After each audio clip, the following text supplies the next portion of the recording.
A customer walked into the alchemy hall, and the clerk nudged Carl to remind him that this was his job until his punishment was over. Greetings and welcome to the alchemy hall.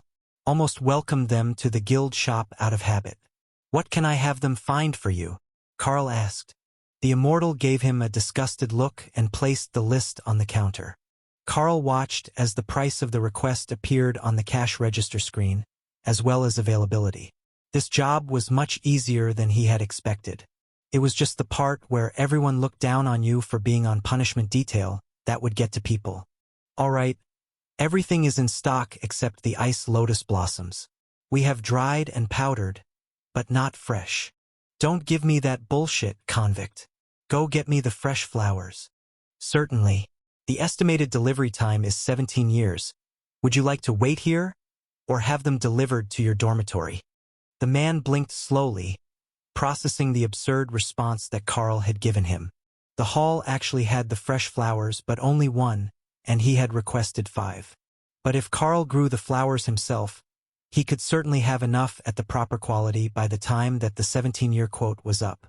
Always under-promise and over-deliver. Business 101, Davis had taught him that just after he started running the Drod Guild House. How many fresh flowers do you have? The customer demanded. 1 flower fresh. Would you like 1 fresh and 4 dried? Just give me the fresh flower and order the others. Understood, sir. Your total will be 62 clan credits, or equivalent. Do you not understand discounts for seniors? I'm not paying more than 50 for that. Carl nodded with a smile on his face. Understood, customer. We can certainly reduce quantities to suit your budget. The other 2 cashiers were trying not to laugh, or to point out that there really was a button on the register to apply a discount based on seniority of the member making the purchase. Carl was cruising directly to a fight on his first day that would get him another 50 hours at the counter, and they were all about it. Mostly because he was actually good at his punishment duties. The runner with the resources was waiting behind the door, unwilling to come out and get involved in the fight. They were mortal, there was no ending here that didn't end up with them in pain if they went outside. Fine, I will take it up with Elder Socrate when I see him next. The man extended his hand with a bag in it, and Carl reached to take it from him.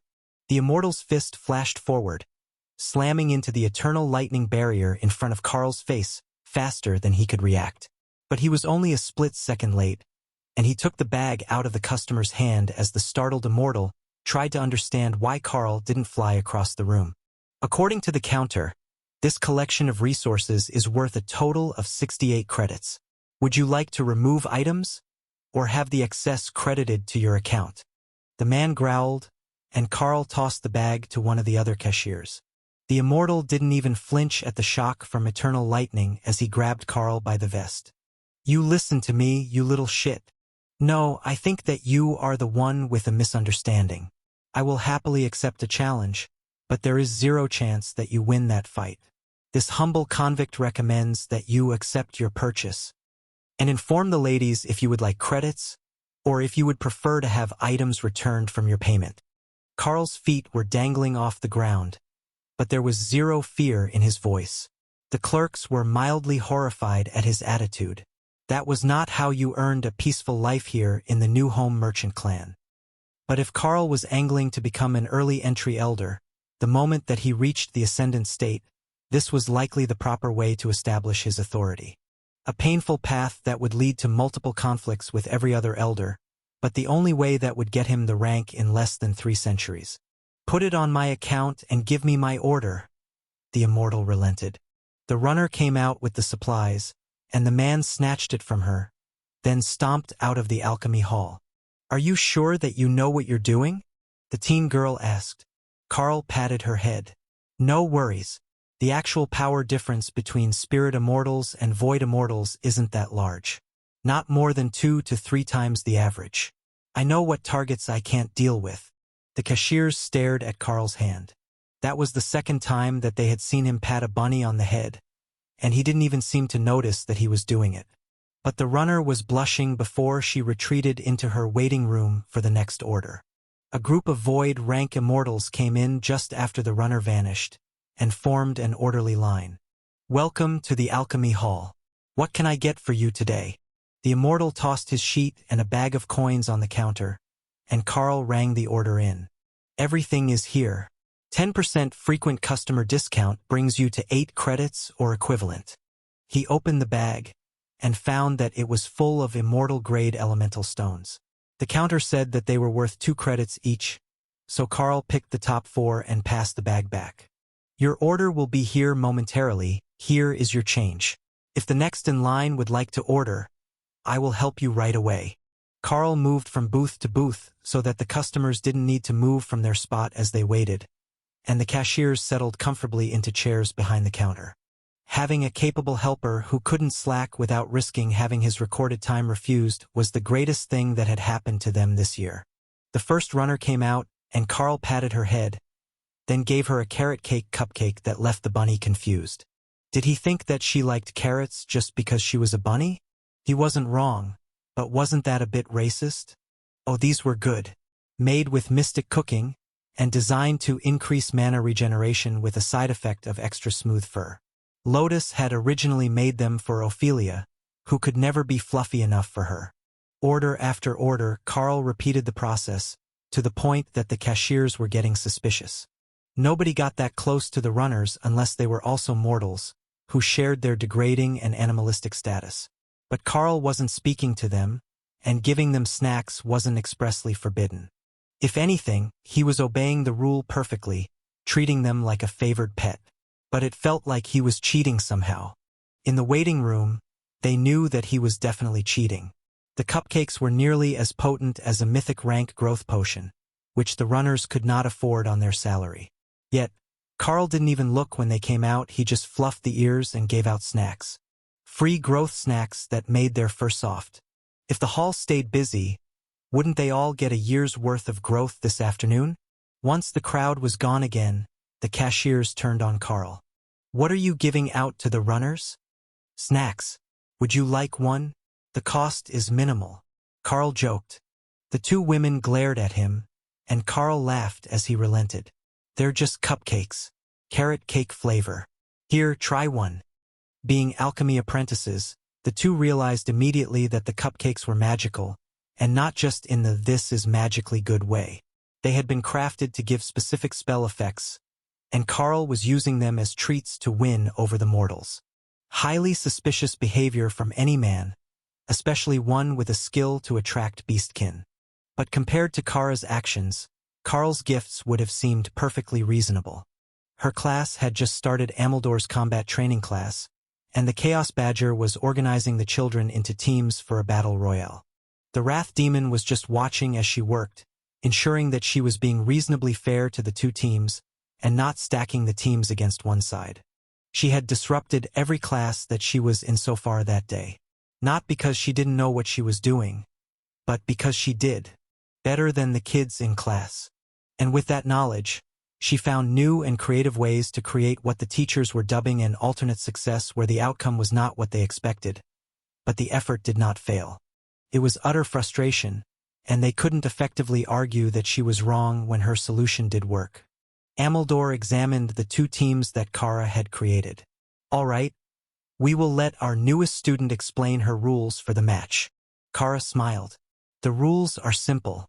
Everyone starts in the arena square with a sash around their waist. There are 2 ways to eliminate a target. Remove their sash or remove the contestant from the square. No weapons, no hair pulling, no attacking the eyes, no strikes between the belt and the knees or wet willies. The students giggled at the reference. The rules sounded simple, but they quickly found a hack. The sash was tied around the waist, and they were almost all human, so they didn't have claws. If they just knotted the sash tightly, it would be nearly impossible to remove.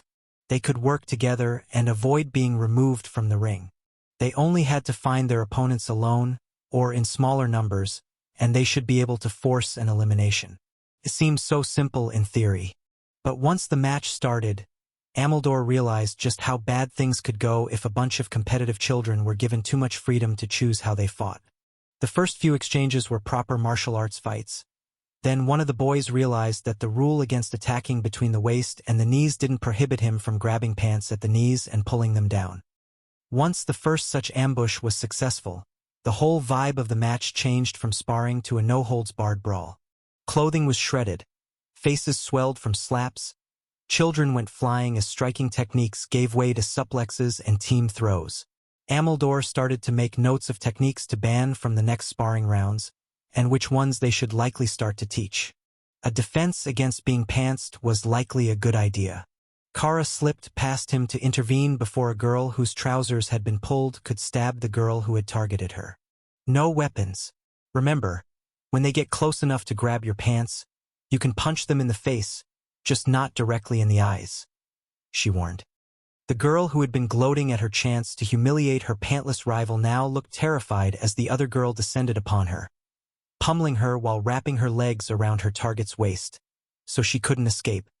Unable to think of a better defense, one hand went to defend her face, while the other worked to try to undo the knot in her attacker's sash. "Are you just teaching them to be vicious?" Ameldor asked as Kara returned to his side. "Nope, I'm teaching them to get along. After today, they will realize how nasty things can get, and they will either form lifelong rivalries, or they will compromise and find their own informal rules so that they can get along without teacher intervention. You have to let them get it out of their system at least once. If it gets too out of hand in the classroom, like when the boys hit puberty and discover they like girls' bodies, just let the girls use weapons for a day. They'll learn." Ameldor laughed. "I like the way that you think. It sounds a lot less stressful than trying to force them to behave just because there are rules." Kara smiled. "Consequences teach much faster than rules. And, stop, the sash has been removed, you're out." No more punching her face. While many of the customers who came in sneered at Karl for being a convict, no more of them willingly challenged him.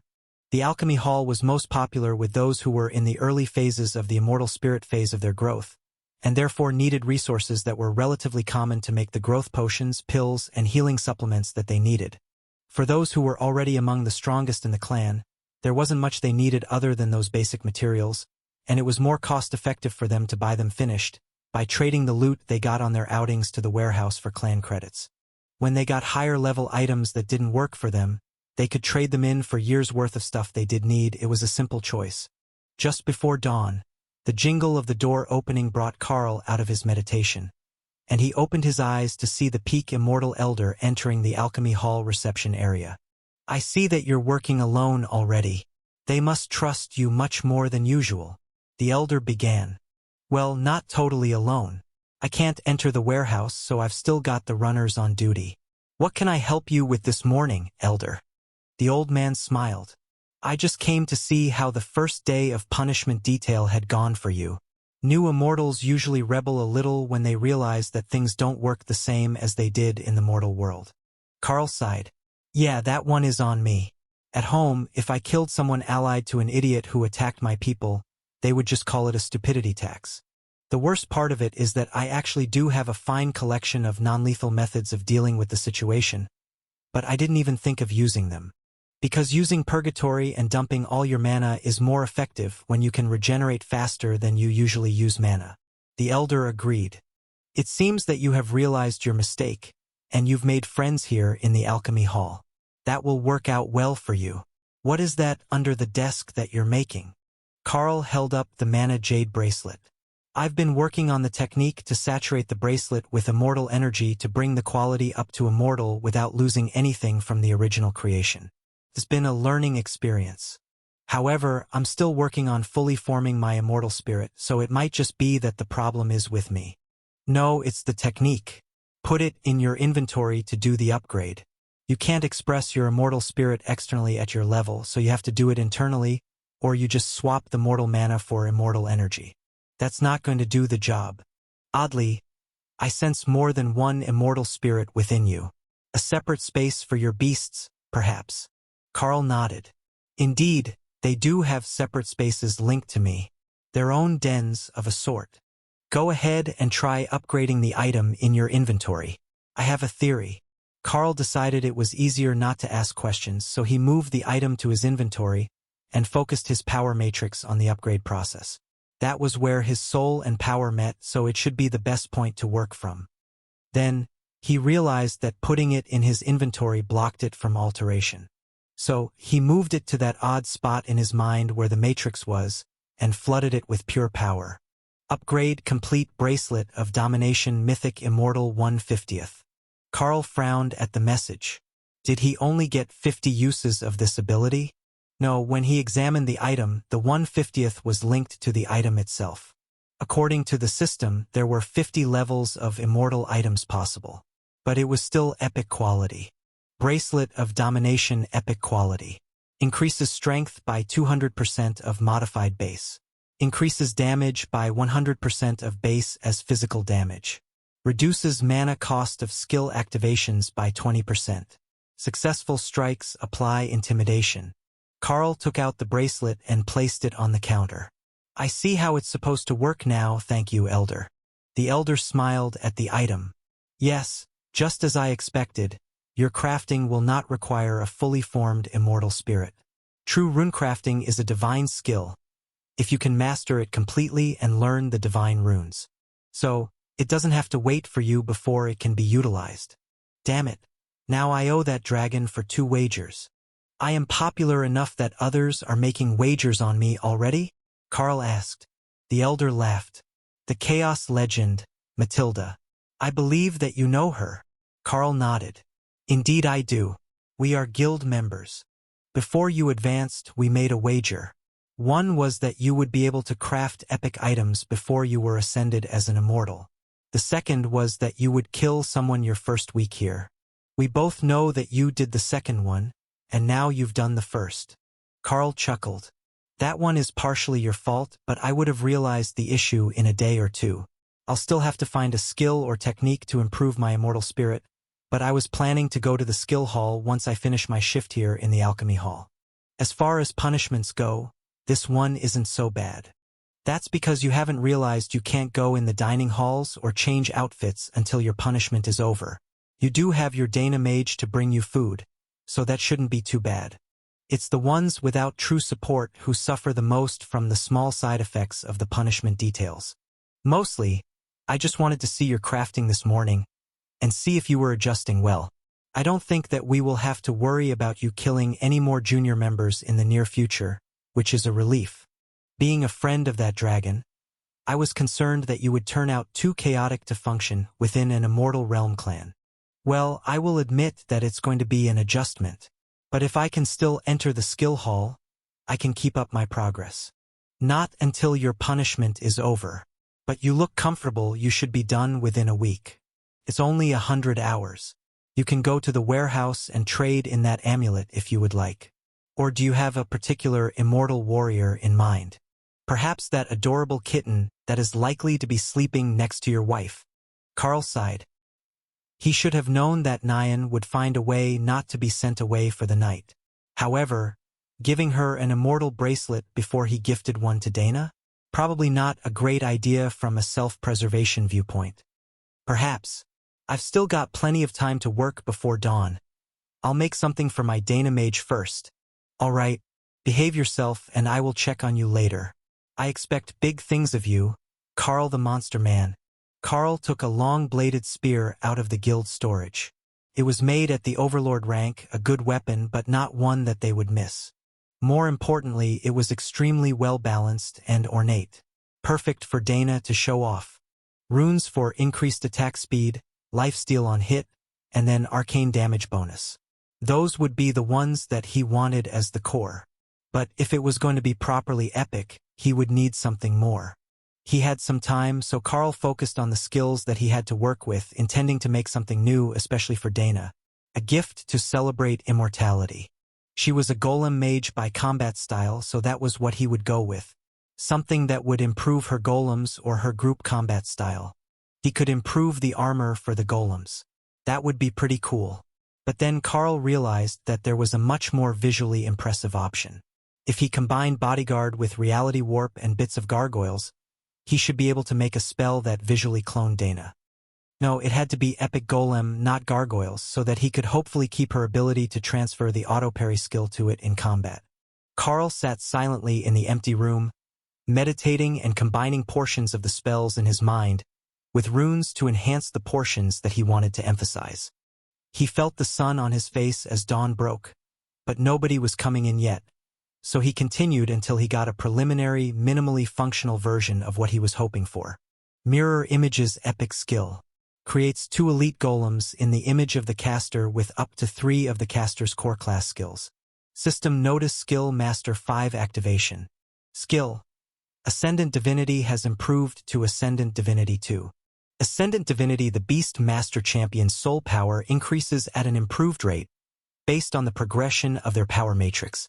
Fundamental Rule Comprehension increases with soul power. Improved growth rate compared to level 1. Carl felt the power of his power matrix begin to change in a fundamental way, embracing the immortal world and replacing the last of the mortal energy that it had been channeling with immortal.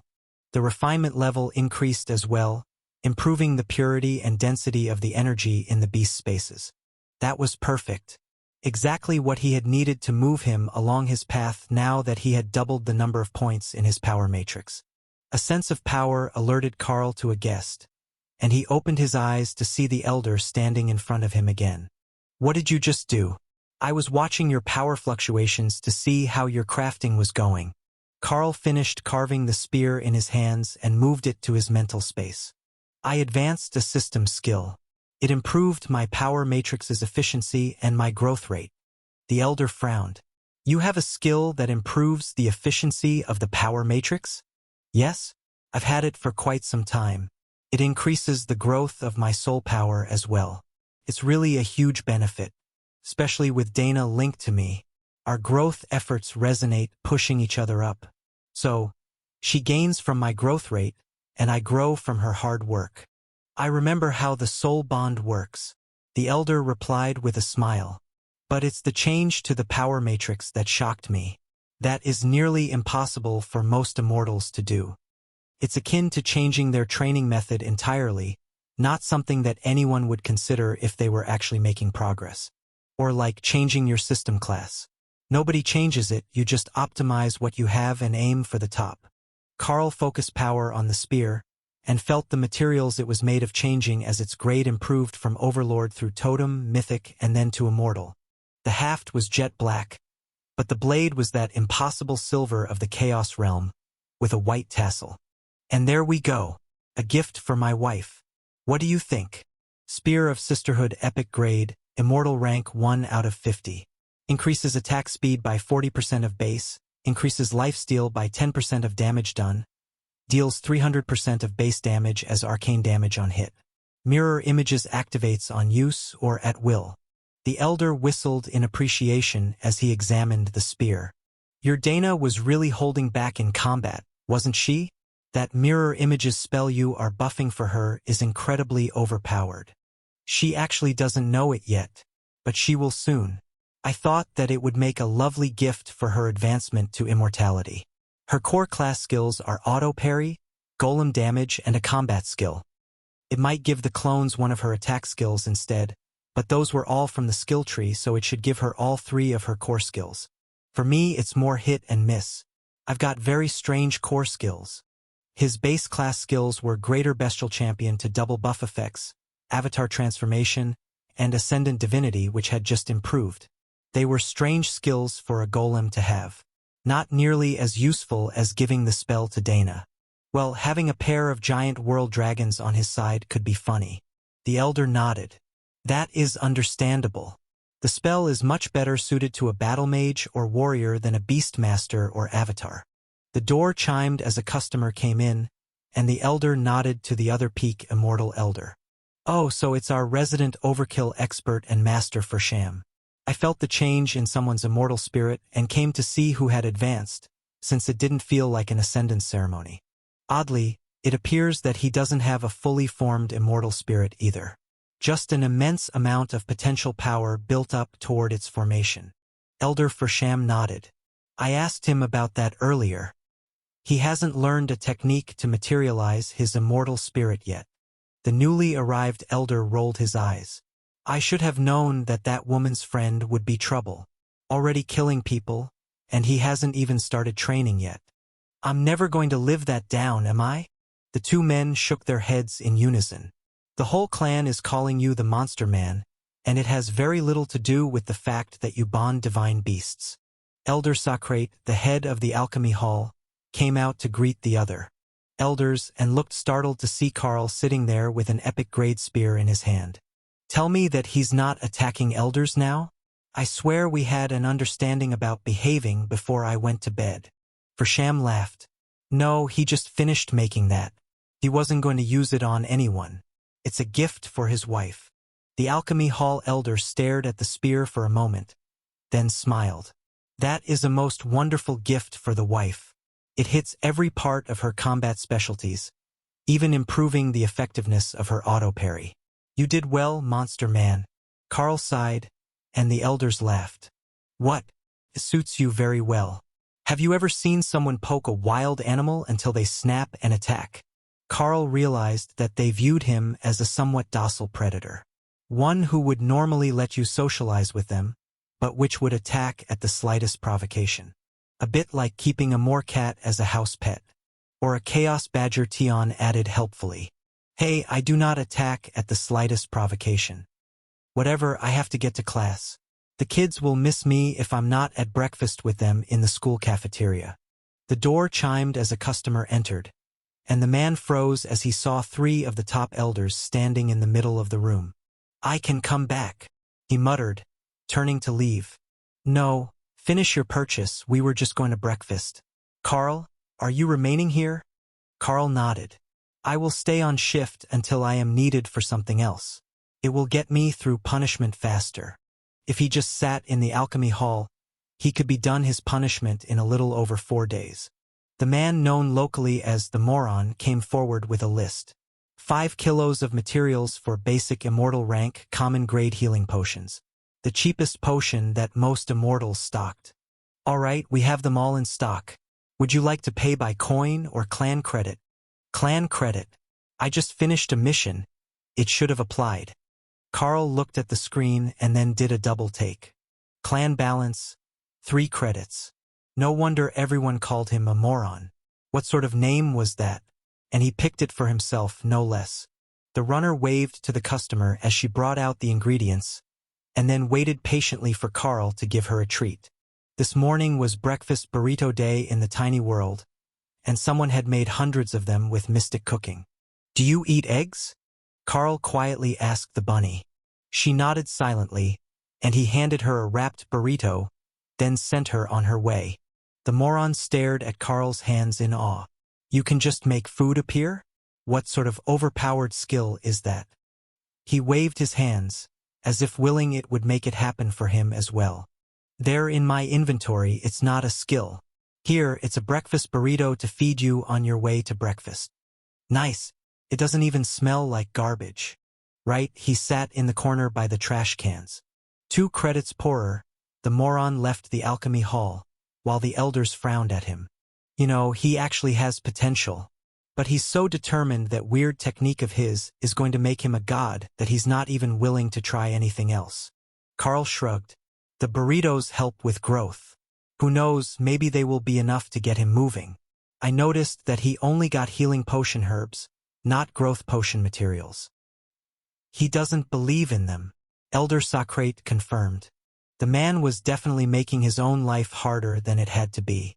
The elders moved to the side of the room to have a quiet conversation, and a few more customers came in, visibly in a hurry to get their supplies and get fed before their tasks started for the day. Welcome to the alchemy hall. I can help you here. The 5 of them all placed their orders on the counter at the same time, and Carl pulled the one from the bottom of the pile to process first.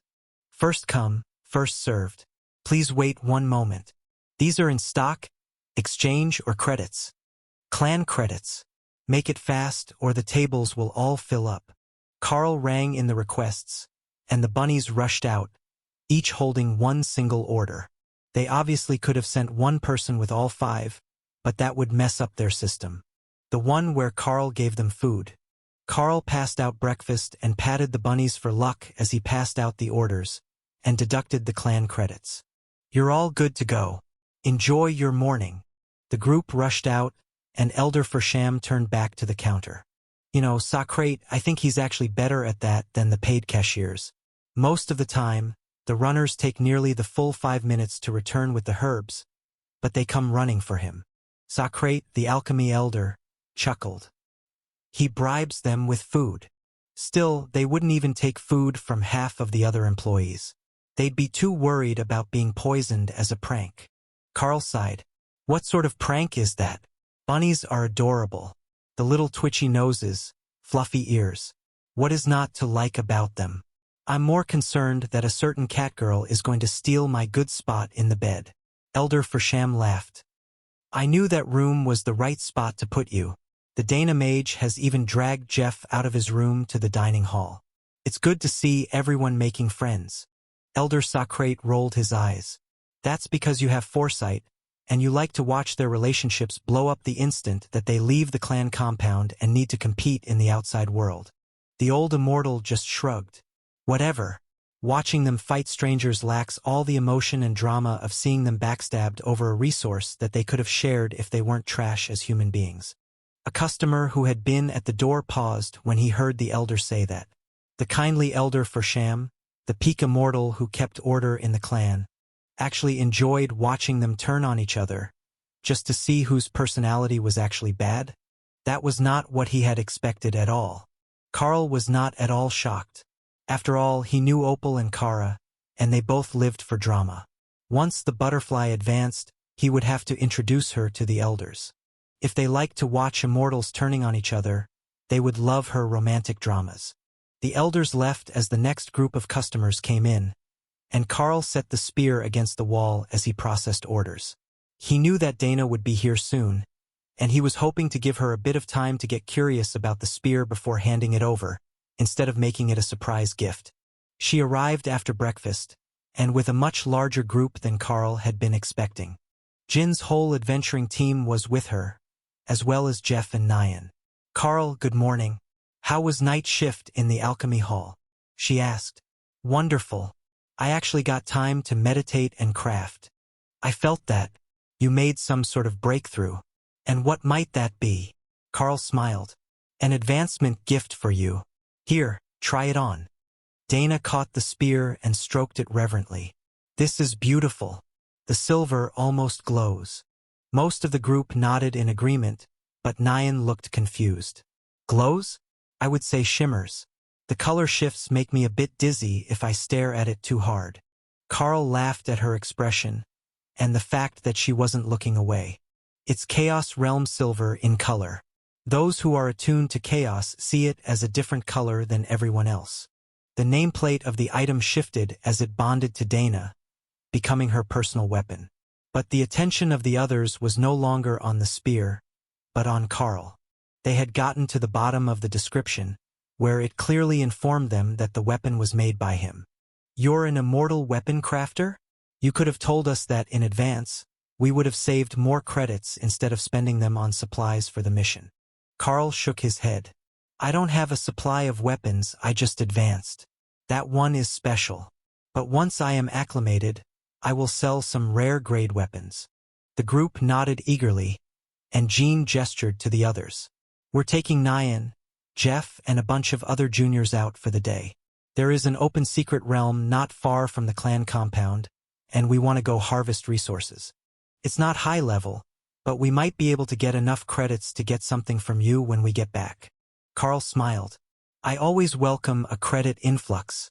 However, I also welcome crafting and alchemy resources, so payment options can be quite flexible. Just the thought of getting immortal realm plants for her garden and swamp was enough to get Remy excited. Then, Remy felt an odd tingle in her body. She had hit the bottleneck as well, and it was time to go blow mountain. Abazovs. No, it should be advance through tribulation lightning purification. Really, there should be a potion to solve all that hassle and mess. But she had no idea where to even start on a brew that would simulate tribulation lightning. Fortunately, with an entrance to the guild house through the tiny world, she could just have Kara open a portal for her and go straight there. This was going to be so much fun. She had a few minutes so she could set up a nice swamp, arrange her totems, get comfortable, and even arrange the barriers to her liking. Carl felt Remy run away to their home world, while Button and the others in the tiny world began planning an advancement party for her. He considered going to watch, but there were many customers here at the Alchemy Hall, and only one other cashier on duty. The elder wasn't joking about being short-handed. Dana put her spear away, and Ray came to stand beside her. "We need to do more shopping.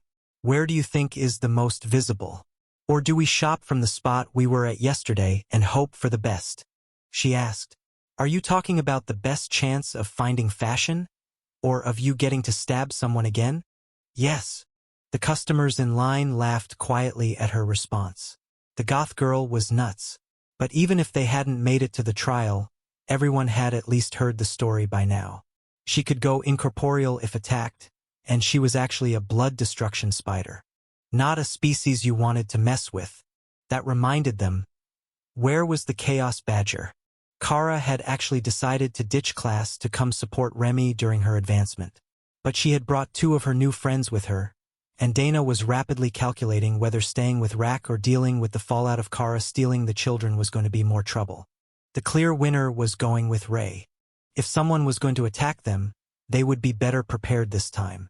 But after yesterday's outcome, the chance that Carl might actually kill them would have to be factored into their calculations. The elders had rescued the attackers last time, but what would they do if Carl was waiting for them the next time they stepped out of the clan compound? And that was assuming they were successful. The odds were that they would not be. Not when they were facing Ray and Dana at the same time. And especially not now that Dana had an immortal rank spear available that would clone her for combat. That skill was incredibly overpowered, even if they couldn't use all her spells. Azov sighed as Remy began to redecorate the mountain in preparation for her tribulation. He should have sent Carl and his friends somewhere else. He was getting tired of fixing this place every week. Unfortunately, the immortal tribulations were not something that could be delayed. They were time-sensitive, and now that his team had chosen this spot to do all their advancements, things were what they were. He would bill Carl later. Now that he was immortal and had a number of immortal rank crafters with him, the immortals of his home world could request all sorts of benefits from him. It had been a long time since the last batch of immortals to ascend had left for the immortal worlds, and they hadn't been craftsmen. But more importantly, they stopped caring about the mortal world. Azov and the others could leave, in theory, but they had very little that the immortals wanted, and they had no protection while they were there. That was the important part about sending Carl and Dana to the new home merchant clan. They might not be the strongest force, but they were willing to at least tolerate newbies from other worlds. Remy had turned the mountaintop into a Naga swamp, and Kara had brought out a picnic for the immortal children accompanying her. Azov considered chiding her about that, as they were supposed to be keeping the paths between worlds closed, and letting them visit would give those children access to this world later, when they might have bad intentions for the mortals. To get to a mortal world with a barrier, one generally needed to know where it was, either through scrying, astronomy, or having visited before. Now that they'd been here, they could come back once they learned to portal between planes. Most never would, but even the slightest risk of it could cause tens or hundreds of thousands of years of danger. Still, he remained silent as Kara set up snacks, and the other immortal guardians came to join the Badger and her young charges. That was when he realized that the Badger had a genius plan. The only one here who was mortal was Remy, who was still in the body of a juvenile Naga queen. Everyone else was an immortal, and with the lingering tribulation energy here from repeated advancements, the kids would have a hard time recognizing this world. They might even think it was somewhere on their world, reserved for advancements. While Remy advanced, Ray was taking Dana on a shopping trip. A very boring, normal shopping trip. "See, people are so nice. It's like we ran out of bullies and idiots already," Ray sighed. The cashier at the furniture store they were browsing lifted her arm to let the wide sleeve cover her laughter, while pretending to read a notepad. Dana smiled. "I think it's just that everyone is afraid to start a fight with you so soon after the last one. Give them a little while to forget, or wait until we all head out of town together. At that point, someone is bound to take their chance." Ray turned to the cashier. "Is that true?" The cashier nodded. "They certainly won't try any time soon within the clan compound. Paying for a soul-only resurrection is too steep of a price. Plus, they pretty much all understand now that they did not come from a combat culture on the level of the Carl or the Dana mage." Ray gave her a strange look, and the cashier wondered what part of her explanation was unclear. Why do you refer to them that way? Carl and Dana are their names. Oh, our systems aren't fully compatible. So, I don't see their name, I just see their title. He is the Carl, and she is the Dana Mage. The system calls you Lady Ray. I suppose you'll get used to it, or you'll change your titles. Ray paused as she searched Carl's system interface for ways to change her title. Yes, there they were, with his. He had a bunch of them, but he didn't have one set, so it must be default. Neither did she, but the only other option she had was Stabmaster, and that was just too lame. Lady Ray was a much better title than that. She quickly searched the others' titles to see what they got. Tion, Leo, and Opal didn't have any listed at all, so they would likely get their names. Kara had Chaos Gremlin and Taste Tester of Gods, which were both pretty decent. Thor was Thor the Defender, but it was Hawks that made Ray laugh. Burb. Just bird. Not even spelled right. Somehow it suited him. Before exiting the menu, she changed Hawks' displayed title. If nobody was going to attack them, then they were almost done here. They had explored all the fashion and furniture styles in town, and now all that was left was sampling food to send back to Lotus and the others in the tiny world. There were a lot of restaurant options, and Ray had access to Carl's coins, so she wasn't worried about affording her shopping trip. Worst case, she would just exchange another credit and get 1,000 more coins. No problem. What was more important was that there were fresh magical herbs and foods for sale here that they did not have in the tiny world, or even in Remy's space. They had to get a proper party ready for the Naga Queen when she returned, and that meant that they needed to find something new to her. You couldn't celebrate immortality with the same old mortal treats. You needed new things and a bit of nostalgia. But that reminded her, shouldn't someone have come to challenge her or to initiate her? Did the guy who tried to cut her neck count? That was a bit disappointing. It wasn't even in a crowded arena. How could an initiation count if only a half-dozen people even got to see it? No. The others got to watch the replay in the courthouse. That should count even if it was a substandard substitute. Carl rolled his eyes at Ray's antics and shifted his focus back to Remy, who was currently undergoing tribulation. With the separation between worlds, the connection felt muffled, but it was clear that she was much more curious about the nature of tribulation than she was concerned about her safety. That was a good sign, both for her as a shaman and for her future as an immortal. Carl waved the next customer forward and waited as the man stared at him without saying anything. Concerned, Carl checked his system messages, but he hadn't gotten anything new, and the man was still standing there. Greetings, how might I help you? If you are trying to communicate mentally, I am afraid that I am not receiving your system messages or telepathy. Finally, the man spoke. Sorry, I was trying to find out what was wrong with the system interface. I have some enhanced features, and they were giving me a strange reading when I saw you. Oh? My friend tells me that most just show my title and not my name. The man laughed. That's the smaller issue. Being Carl the Carl is less weird than some of the other glitches I see every day. The epic grade mob approach in a group warning was more concerning, but I think that I have figured that one out. The only one that I couldn't make sense of was the guidance it was giving me. Normally, my interface suggests the best way to interact with others. However, it just keeps cycling through options, as if they're either all equally good, or it has no idea what will work. Oh, now that does sound fun. What one did you go with? None of them. I didn't bring food, baby dragons, fluff, fire, nuclear weapons, or a wrath demon. Carl laughed. Don't bother with the hatchling.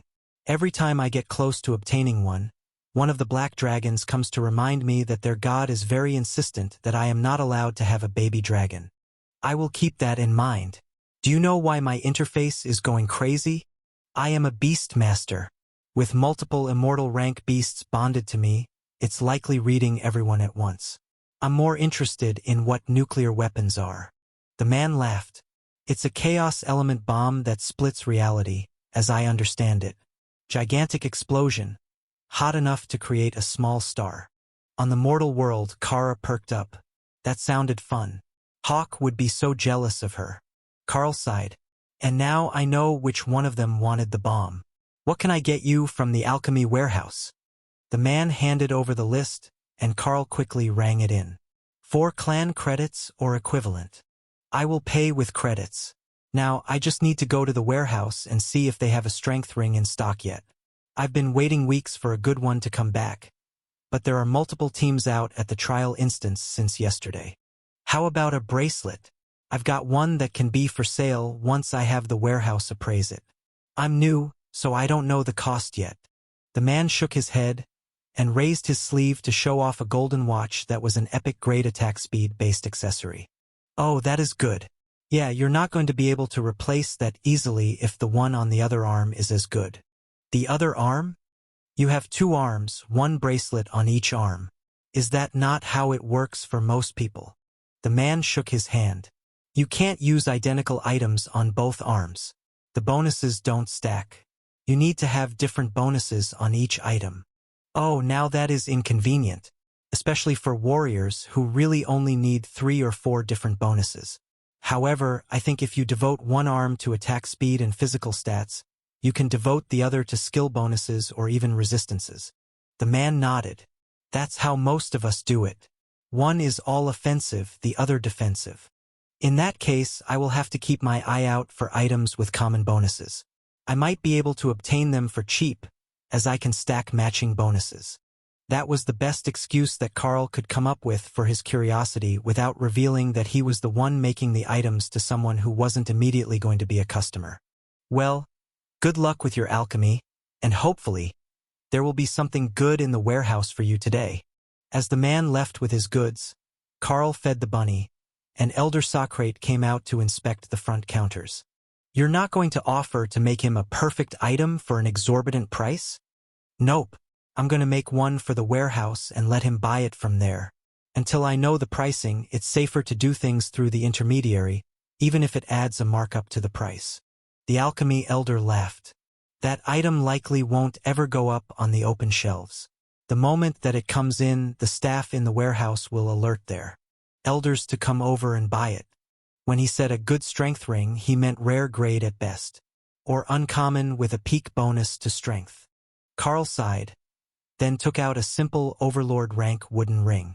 You mean like this? He asked, then carved the runes for titanic strength onto the surface before putting it in his mental space to upgrade.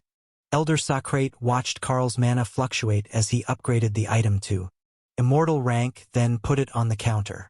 Ring of Titanic Strength Uncommon Grade, Immortal Rank 1/50th, increases base strength by 400%, adds 500 points of base strength. Socrate whistled in appreciation. Now that is exactly what he wanted. It even adds base strength, so it improves all his other buffs. I'm surprised that it's not a rare grade item. Carl shrugged. It's technically 1 buff, Titanic Strength. It needs a second to be rare grade. But if this is what people want, I can make them. I've got plenty of good wooden rings. Lotus made 1,000 of them one day for the team to practice on. But they didn't make that many Overlord rank combat bonus rings. They were the in-between rank. Everyone either wanted cheaper ones or totem-ranked items. Go on lunch. I will count the half hour toward your work time. Get some food that isn't from your storage, and the others can watch the counter. Socrate insisted. All right, see you in half an hour. Thanks for the help, Elder. Carl's first action was to make 3 more rings and put one in his space to upgrade. Then, he headed for the warehouse, one of the few places he could go while on punishment duty. He would likely end up eating from a street vendor, as he wasn't sure if the restaurants would let him in when the library and skill book storage were off limits. The restrictions on those being punished were mostly informal, he had discovered. It was up to the shops who got served and who did not. The same girl was working when Carl got to the warehouse, looking exhausted as her shift was about to end. Miss Min, good morning. Glad to catch you before you left for bed. Or bubble tea, whatever it is you do after work. The green dragon laughed and waved at him. You've seen me at my worst. They're stressing me out with the constant checks for new gear. In that case, you're in luck. I have these 2 matched rings. Ring of Titanic Strength Uncommon Grade, Immortal Rank 1/50th, increases base strength by 400%, adds 500 points of base strength. Min stared at the two identical rings, both crafted by Carl personally. Oh, these are giving me a lady boner, and I'm not even a warrior. Alright, 2 bonuses, both apparently maximum for uncommon, though they're actually higher than what my sheet says is the cap. That's 50 credits each wholesale, or you can consign them and wait for payment. They'll likely go for 60 or 65 each. Carl shook his head. No, I will sell them to the warehouse. I'm less worried about the extra clan credits than in having immediate cash flow to keep the wife happy on her shopping trip. Min nodded. Yeah, coins go fast, especially at 200 a credit. It doesn't take long to spend 1,000 coins on a shopping trip to outfit a new apartment. Carl laughed. If they were going to outfit the apartment from the stores instead of with Illusionary Domain, he would need a lot more than 1,000 coins. An enchanted sofa was 5 credits, which was 1,000 coins at the straight conversion rate. And that only got them 1 spot to sit. Ray cheered as she realized where Carl was. If he was adding 100 credits to the balance, there was no need to hold back. She could exchange another couple thousand coins and really treat Dana at the spa they had just found. Promised all sorts of immortal rank skin products for sale, and a spa day to test them sounded wonderful. They had 2 very different skin types, and Dana had fluffy fox ears that needed tender treatment. So, they would be able to learn what worked and bring it back to Remy for analysis as a gift to celebrate her advancement. It was the most Remy possible gift ever. Carl waved to Min as he saw the notice that his credit balance had increased by 100, then pretended not to notice that she immediately rang one up and put it in her inventory. The dragon winked at him as she waved goodbye, only for Carl to be nearly bowled over by a pimple-faced teen running in the door. Carl caught the boy as he bounced off Carl's rather solid frame, but the boy only waved toward him as he stumbled to the counter. Is there still a ring? I saw them come up on the inventory. I have a ping set, he gasped. Indeed, one already sold to pre-order. But there is one available. The boy was about to speak when suddenly he was flying backward and a much larger man strode through the door, ducking to avoid hitting his head. That's wonderful news. I will take the ring. 75 credits. A deep huff stopped Min from handing over the ring, and a massive dragon head appeared through a portal. I will pay 80.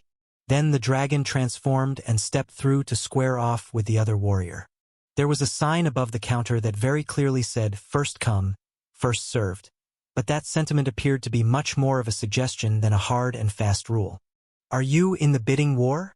The new arrival asked Carl, who was still standing near the end of the counter. Nope. It's all you. I'm not involved in this one. He was making another one of the rings, though. It would take them all of 5 seconds to realize that he had made the first one, and if he didn't at least make one more, they were going to come harass him at work. Could you call it at work when you weren't getting paid to be there? The 2 warriors were clashing with their auras, while the adolescent immortal knelt by the door and cried. He was being crushed by their auras, too weak to get to his feet, and unable to reach the door from his spot on the ground. Once the next ring was finished, Carl set his hand on the boy's shoulder and extended eternal lightning over him, easing the pressure of the silent argument. They hadn't thrown any punches or broken anything. It was a pure dominance fight between the dragon and the big human. Then, an elder in pure white cleric robes entered, ignoring the pressure of the auras.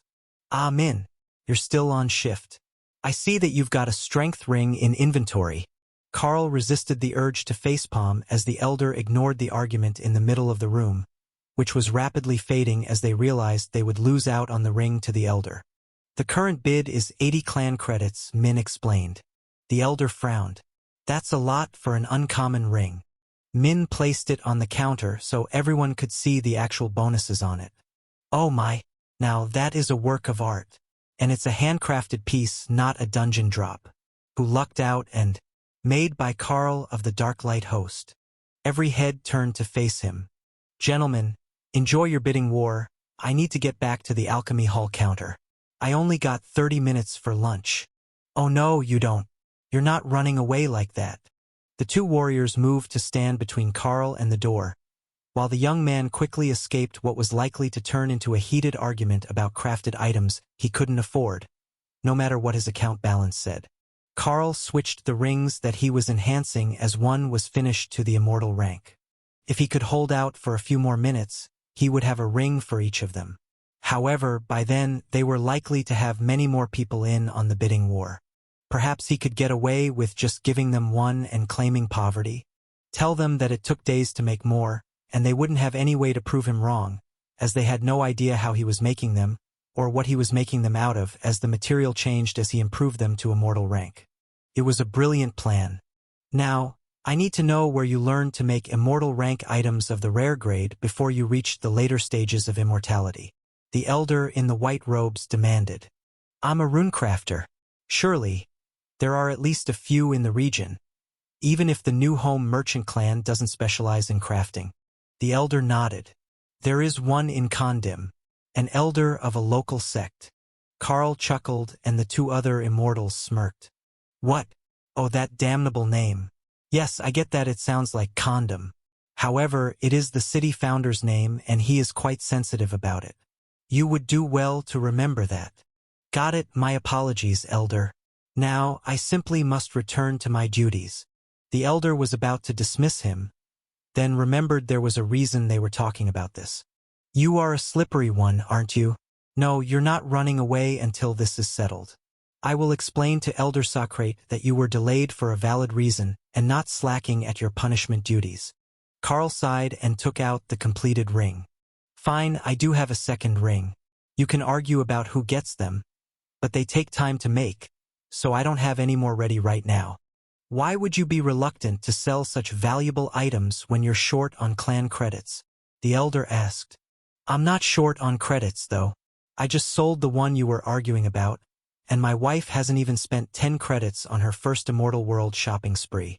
The others in the room laughed quietly at his description. Carl either didn't realize that advancement resources existed, or didn't understand the benefit of them. If he did, then he would be eager to get as many credits as humanly possible so that he could buy whatever the warehouse had in stock. Compared to the funding needed for resources, a new wardrobe and a decorated home were nothing. Carl handed the ring to Min, who shot him an annoyed glare. She was supposed to be off shift, but her replacement was too afraid to enter in the middle of what looked like an imminent fight.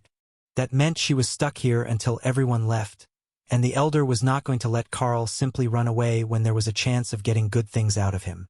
With Min now holding both of the rings, they had enough for 2 out of 3. Technically 3 of 3, but if Min took out the one she claimed, she would have to admit to the elder that she was skimming the good stuff and not logging it all into the inventory. That would not end well for her. It was better that she let Carl take the heat for not having enough rings to keep everyone happy. He was more scrappy sort than she was. Well, we have one for the elder now. If you would care to exchange the credits? She offered. The elder looked between her and Carl, wondering if they were both in on some sort of scam. I will take the ring, but I still have questions. For one, how did you make 2 rings exactly the same? They don't even have different stats. The percentages are higher than I would have expected, and they're exactly the same. Carl shrugged. Just do it right and you get a predictable result. However, if you want a surprise, I do have a lovely skill known as Randomize and Chaotic Zone to create a workspace conducive to unexpected outcomes. The elder looked absolutely horrified, while Min looked intrigued, and the other two were simply confused, with no idea what Carl was talking about. You can't use Randomize to create items, the elder insisted. Should not use it to create items, because I most definitely can use it to create items. The elder sighed. Oh, you're that sort. Fine, you should never use Randomize that way. Do you know what sort of atrocities that spell is capable of? I saw it turn a classless soldier into an adorable wargen girl with the rogue class. The 4 immortals all made warding gestures, protecting themselves from bad luck, as a deep voice seemed to fill the room with laughter. We are too close to the god's home realm to joke about things like that. Oh, I wasn't joking. It was much more entertaining than expected. You see, in my home world, the class activates during adolescence. Until then, everyone is just a boring mortal of their species. But if you use Randomize while activating the class, you get a chance at much more than just the basic class options. So, There is a chance at a rare or advanced class, right from the start, if you take the risk of the system changing anything about you? One of the men asked. That's about the gist of it. Could change nothing, it could change small things, or it could completely re-roll your existence. In theory, it could change a mortal human with no talent into an immortal dragon, but there are a few limits. As far as I know, the final form has to be system compatible. It won't turn you into a slime or something. Well, unless it's a slime with a system, which could be cool. Too dangerous. If the answers were all cute beast girls, I might risk it. Bruh.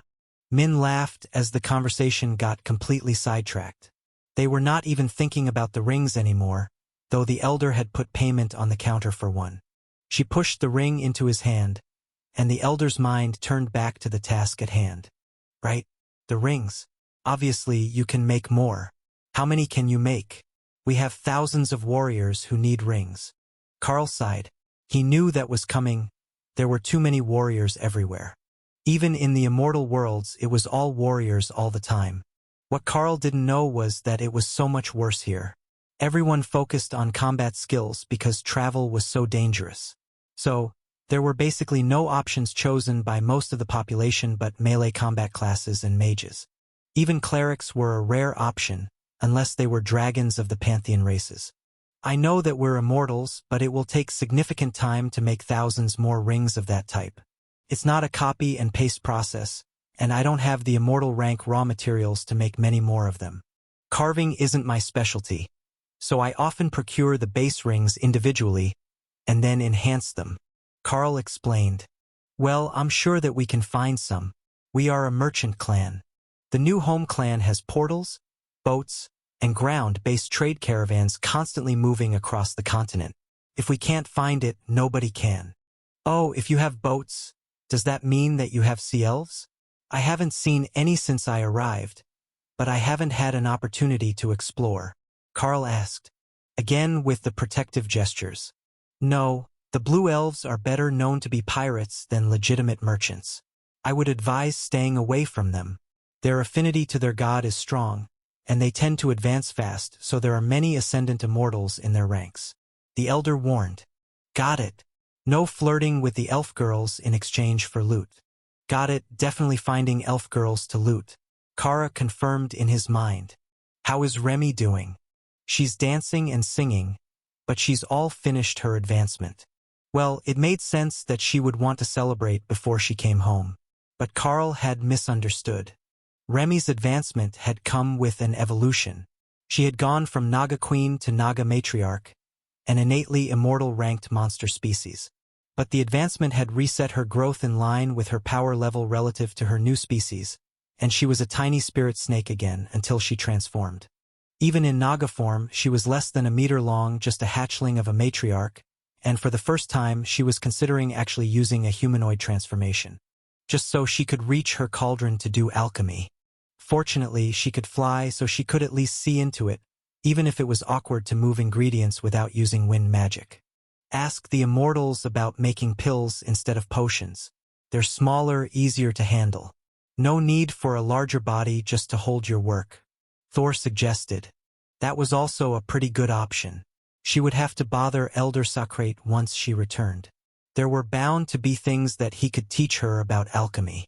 She would be very disappointed if the Alchemy Hall Elder wasn't a master alchemist, and was just some glorified caretaker. Just thinking about it was getting her excited, so Remy immediately returned to Carl's side, as he should be at the Alchemy Hall. Why is this place not for alchemy? Missed my target? Carl, deliver me to my destination, I need knowledge. The immortals stopped to stare at the meter-long blue spirit snake. Is that a Naga matriarch?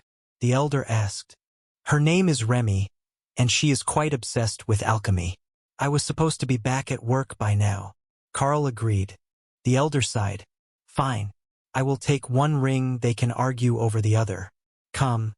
I will bring you to Elder Socrate, so he doesn't send me rude messages about delaying his worker. Socrate wouldn't be the only one upset.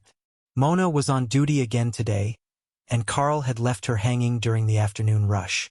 The blonde woman was about to give him a piece of her mind, until she saw that he was not alone. Trade Elder Malcolm, welcome. Did you find our wayward worker? The elder smiled at her. Miss Mona, good afternoon. I actually required a bit of his time and caused him to return late. Please inform Elder Socrate that his time can be credited under my supervision. Mona nodded. I take it that others found out that he can craft items? You already knew? He made a spear for his wife yesterday while we were slow. It's quite the work of art. Even Elder Fersham was impressed. Malcolm sighed. And nobody thought to tell me, the elder in charge of our sea trade routes? Mona shrugged. I'm not privy to those decisions. Carl moved behind the counter and took an order while the two gossiped, and the members in line listened quietly. Then the elder noticed that he was feeding the bunnies when they brought the orders. We should put a warning on his profile, I think. The green dragon at the counter covered for him as well. She didn't even mention that he was the craftsman of the ring I was looking to purchase until I read the description and found that he was standing in the room with us. Mona gave Carl a look that said, Really? And he shrugged. The drama was too good. I couldn't leave so fast, and then I got caught up in the argument over the good loot.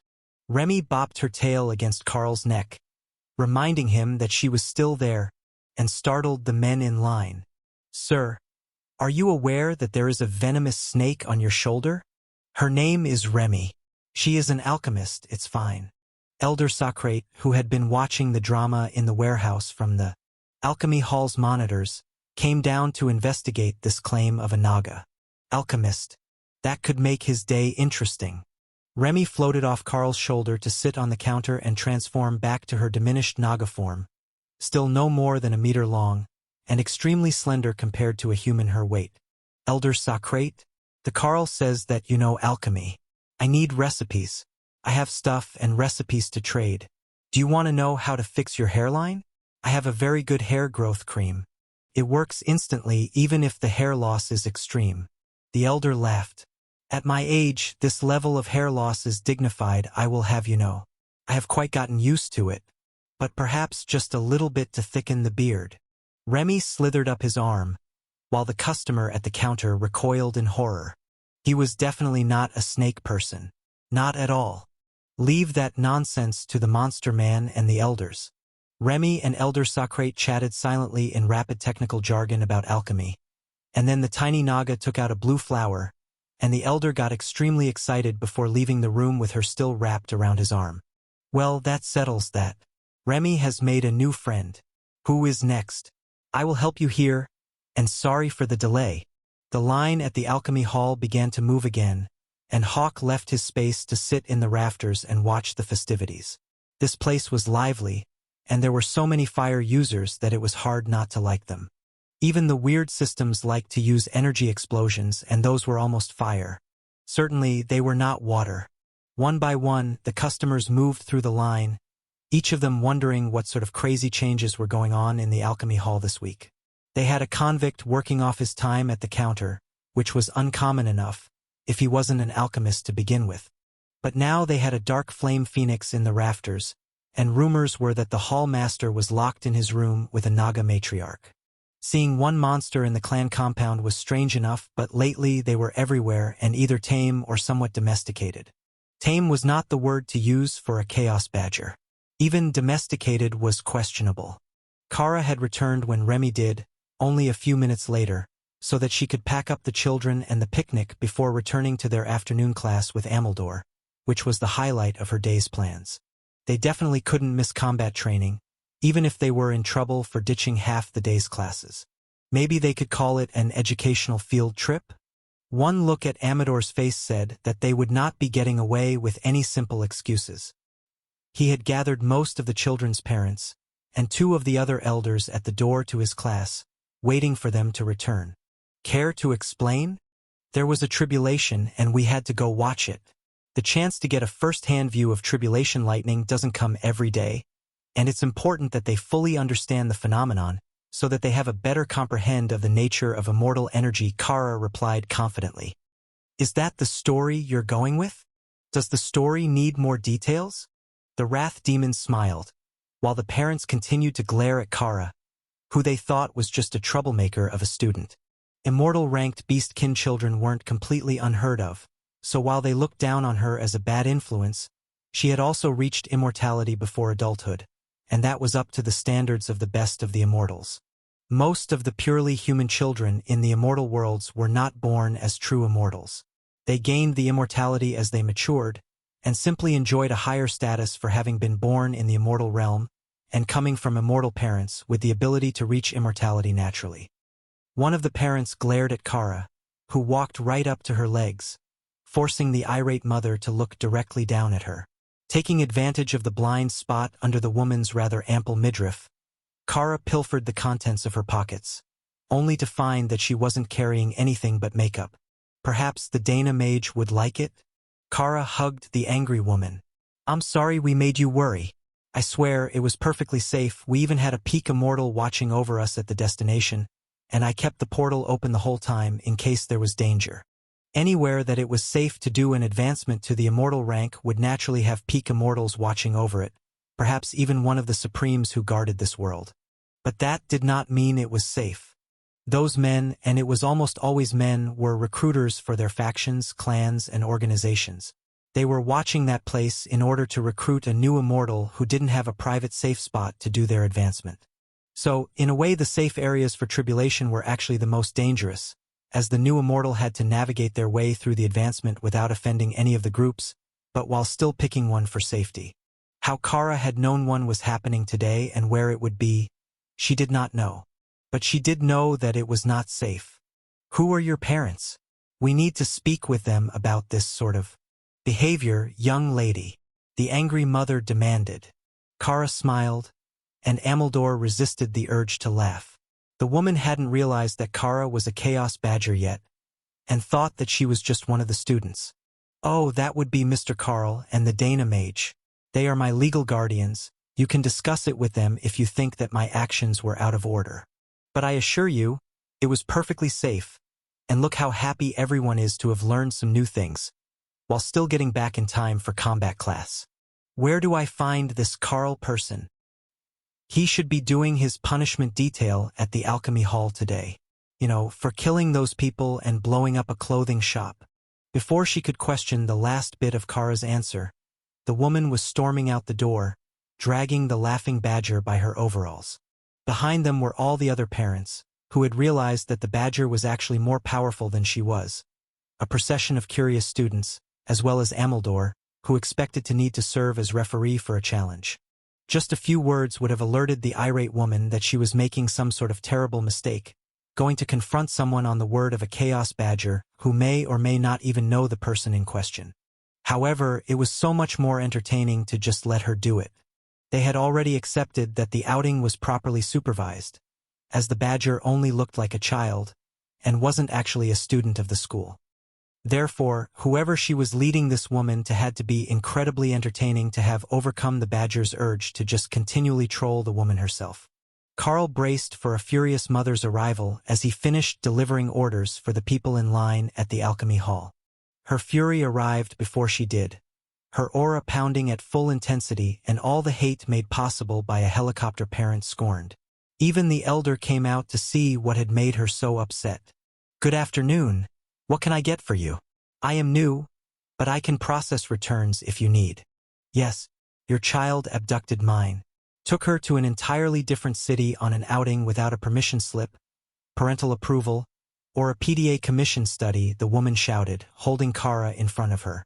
"I'm sorry, only goods purchased here can be returned to the Alchemy Hall.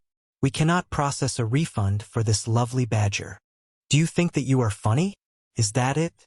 I will have you know that there are regulations, rules, and standards that simply must be abided by. They are non-optional." Carl frowned. "They seem pretty optional to me if even your child freely ignores them to go on a picnic." The woman was actually spluttering in rage, unable to get a word out. She had released Kara, who was now in badger form, sitting on Ameldor's shoulder to watch the show, as if it had nothing to do with her. "Do you not take me seriously? I will murder you, you piece of PDA disrespecting trash." Kara giggled. She just invoked the Parents' Association as a supreme authority. Ameldor chuckled. She thinks that it is. She's the president. Power glowed on the woman's hands, and Carl activated brutality, along with unobtrusive behemoth, so that his size didn't skyrocket. This time, Carl waited for her skill to actually leave her hand before he struck with nothing but pure mana, imbued with the fundamental rule of mana manipulation. Her skill shattered, and the angry mother went flying out of the door. Very sorry, but there is no fighting in the alchemy hall. We have many sensitive goods here. If you wish to fight, please wait patiently for an opponent outside. Elder Socrate chuckled quietly at the professional tone that Carl used, while everyone else tried to understand how he had just knocked her out the door. If you couldn't use the fundamental rule of mana manipulation or stealth, you were fairly limited on physical skills or rules that activated invisible strikes. Wind-based rules were the most common of the category, but they hadn't felt any air displacement. The woman dusted herself off.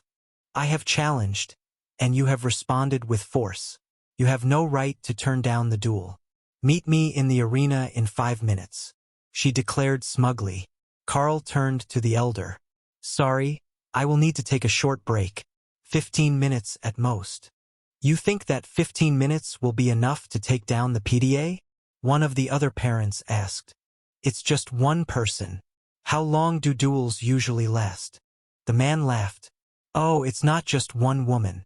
Once you challenge her, you challenge the entire group, and they will come at you one after another until you are thoroughly defeated, or they run out of members.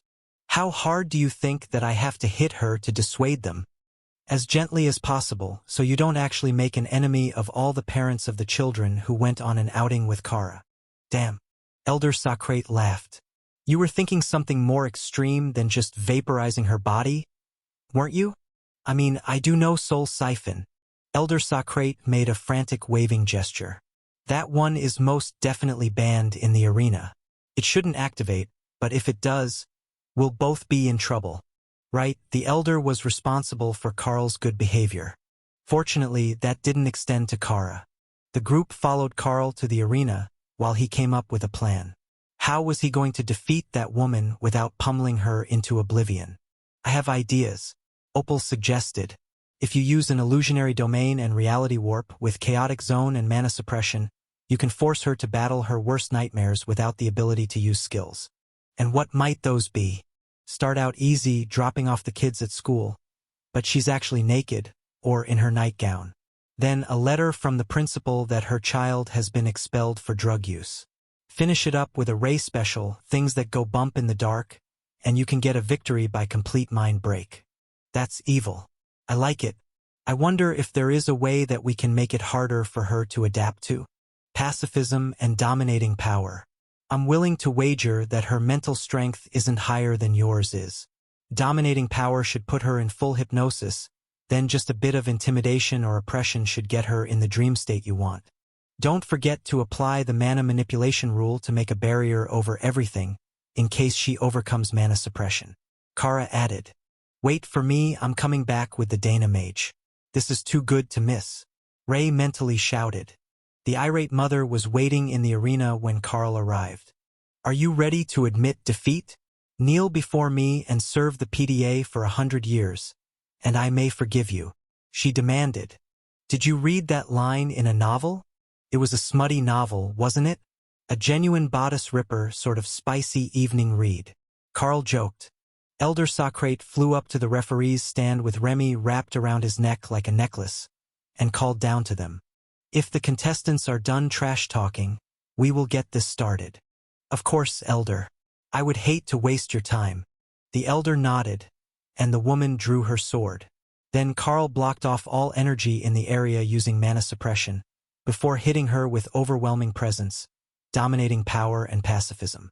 Her eyes glazed over, and the sword dropped to the ground as her knees buckled. Then Carl started the illusion. Suddenly, she found her child tugging at her sleeve, urging her for a kiss before school. Only, she was wearing a hideous pink formless nightgown, and her body was incredibly obese. Gone were her decades of devotion at the gym. She was back to her peak post-pregnancy weight, over 50 kilos heavier than she was now. Mommy? Don't worry. I'm not embarrassed. You work so hard to get me to school on time. Here, I will help you to your feet. I know how hard it is for you to walk." The woman shrieked in terror as she stood, and the illusionary boy cried as she pushed him away. "It's not real. It's not real," she stammered. "Mommy? Why did you push me?" Carl teleported into her line of sight, disguised as Ameldor. "Ah, there you are. The headmaster would like to have a word with you. He believes that you might have been slacking on your duties as a mother, as your son is failing his classes. He would like to speak to you about reassigning the chairmanship of the PDA while you take a few years away from stressful duties to focus on your health." "No, no, this isn't real. I am the head. Nobody else could take my place. How dare he try to fire me?"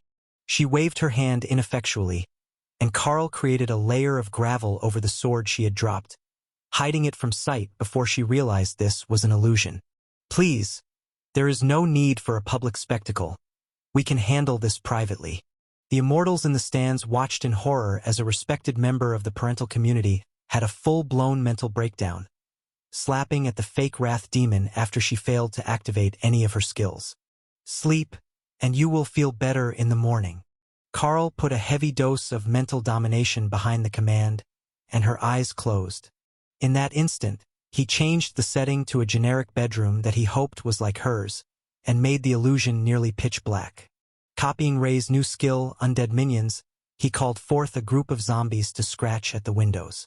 They were making a racket like they were trying to break in as the woman stumbled about in the dark, unable to see without a skill. The window broke, and she screamed, then tried to run for her child's room. Only Carl hadn't made more rooms. The door was just a prop on the wall-shaped barrier that she struggled frantically with. For extra effect, Carl added the screaming of a child, zombies in the hallways, and then terrified pleading. Then, he had zombies attempt to climb in her broken window. She smashed at them with a lamp, not even thinking to use items from her inventory as Ray assisted Carl by directed the show, adding increasingly horrifying images, until she finally had Carl call spectral knights with undead army to bang at the walls, while the voice of the child screamed in agony and pleaded for his life. That was too much. The woman promptly passed out, soiled herself, and began rocking in the fetal position. Carl used Disintegrate on the mess to preserve a bit of dignity for her as he looked up at Elder Socrate. "How the hell should I know? Normally they hit each other," the elder muttered, just loud enough for the crowd to hear. "The challenger is unable to continue. This challenge is over," he announced in a louder tone. Carl let the illusion fade, but the woman didn't get up, just cried and rocked. "Winning!" Ray cheered. She had been waiting a very long time to do that. The other ladies of the PDA rushed in with the challenger's actual child to try to console her, but she just shrieked. "Zombie, they turned my child into a zombie. My poor baby. Mommy is with you. We can both go together." "Stop her!" Elder Socrate shouted as she called her blade to her hand and prepared a skill. Carl hit her with mana suppression and put an eternal lightning barrier over the child as the other women panicked. "Someone get her to the healers. She needs treatment fast. And for the love of all the gods, don't let her have any weapons," Elder Socrate demanded. Ray hopped into the arena, laughing. "Well, that went wonderfully. I think that my idea for the scary things in the dark worked wonderfully." One of the PDA members turned to her. "This was your idea? Do you have any idea what you've done?" Ray nodded eagerly. "I am quite sure that our idea broke her without even laying a hand on her. If you would like, I can make a proposal to introduce it as an anti-bullying measure in the schools. I call it non-corporal discipline. I think that it will be the next big thing in mental fortitude training." Kara howled with laughter, while Ameldor shook his head in dismay. "That was not at all how I thought that fight was going to go. I was certain that Carl was going to get publicly shamed for beating a woman with no notable combat skills. But this was something entirely different. To think, her biggest fears were getting fat and seeing zombies. The Wrath Demon had completely missed the nuance, Kara realized. I think that it was the fat part that got to her. If she gives you trouble in the future, just ask her if she's put on a few kilos. Then tell her you like her new outfit to soften the blow. Elder Socrate turned to Carl now that the women of the PDA were out of the arena. You might as well return to work, unless you're planning a victory dinner or something. I have a very long meeting with the other elders about what should and should not be allowed in a duel. Mental skills are rare and permitted, but that combination of immortal rank illusions and mental skills is just nasty. They might request that you just slap her or something next time there is trouble for your little one at the school. Kara and Ameldor laughed. It was the woman's fault that she thought Kara was a real student and not just a young immortal taking remedial classes to cover things that she had never learned before. But there was also a good chance that she was going to get in trouble with the parents again. Carl laughed as he returned to the alchemy hall with Ray and Dana, while Kara remained in a reduced-size badger form to ride on Ameldor's shoulder back to the school. The PDA moms are too dumb to connect the two. They won't even realize that it's me. She gloated. Elder Socrate sighed as he saw the smug look on the badger's scarred face. The clan is about to get a lot more interesting, I feel. With that badger wandering around, there is no way that we're about to have calm days. Dana smiled. Oh, I wouldn't worry too much about her. That's background chaos. Just wait until everyone starts showing up at the alchemy hall for equipment instead of the warehouse, just because Carl is on punishment duty. The elder looked horrified. That's right. Fighting while on punishment duty is an automatic extension. No, I can argue that he didn't actually fight, there was no hitting. Yes, that will work. He was idly rubbing Remy's hooded head as the Naga matriarch hung around his neck, preparing herbs in her tiny hands. Remy had most definitely made a new friend, and it was only a matter of time before she dragged him back to her lab so that they could work on a new experiment together using familiar equipment. Though that might have to wait until she had learned whatever new techniques were common in the immortal worlds. There was a lot that Remy didn't know about immortal rank alchemy, and she had found the perfect person to teach her. As soon as they got back to the alchemy hall, where dozens of immortals were lingering, not in line, but waiting for Carl to return, Dana knew that her warning about the alchemy hall's customer base was already too late. There was no time to prepare if the lineup was already present. He's back. Everyone, get in order. Someone called, and Dana sighed. You know what? I will be at the apartment with Ray. Carl nodded. I will come back later to help with the upgrades. It appears that I have garnered a fandom. The people in line all laughed. In a way, Carl was right. Most of them wanted to place orders for equipment. First up, who is here for something from the alchemy warehouse? If you have an order, please come to the front of the line. Carl called. Nobody moved. Seriously? All right, start with your proposals. I'm sure that the fine ladies of the alchemy hall will appreciate me not causing trouble for their regular customers. One of the more powerful immortals held up his hand to stop the flood of questions before they started. He was ascendant in power, though not wearing the robes of an elder, and it seemed to earn him enough respect that nobody questioned him. First off, who is the tiny snake? Is she a friend of yours? Or did the elder find her somewhere? She is my bonded partner. Her specialty is alchemy, and she seems to be taken with the elder. Anyone who is willing to talk about alchemy for days on end is an instant friend to Remy. Carl explained. The man nodded. I thought that might be the case. I'm sure that someone will challenge her eventually to see where she ranks. But she's so small that it might be a while before anyone realizes that she's not a small child. Carl laughed. She really is a child. She never made it to adulthood before she evolved into a matriarch and her body size reset. If that's the case, I will post that she's off limits until grown. Only adults are on the spirit immortal ranking charts. Carl chuckled. Technically, Kara isn't fully grown yet either, but she doesn't mind if people challenge her. She has a social experiment ongoing, and she needs data. The immortal looked confused. What sort of social experiment could a Chaos Badger possibly be running? She's trying to taste test every species at every rank to form a comparative chart of taste versus power level. How is that going? She got her face scarred while taste testing a demigod. But other than that, it's been going very well. The customers all chuckled at the thought of the badger actually licking a demigod. They could definitely see it happening. Now, back on topic. It has come to our attention that you are a skilled tradesman.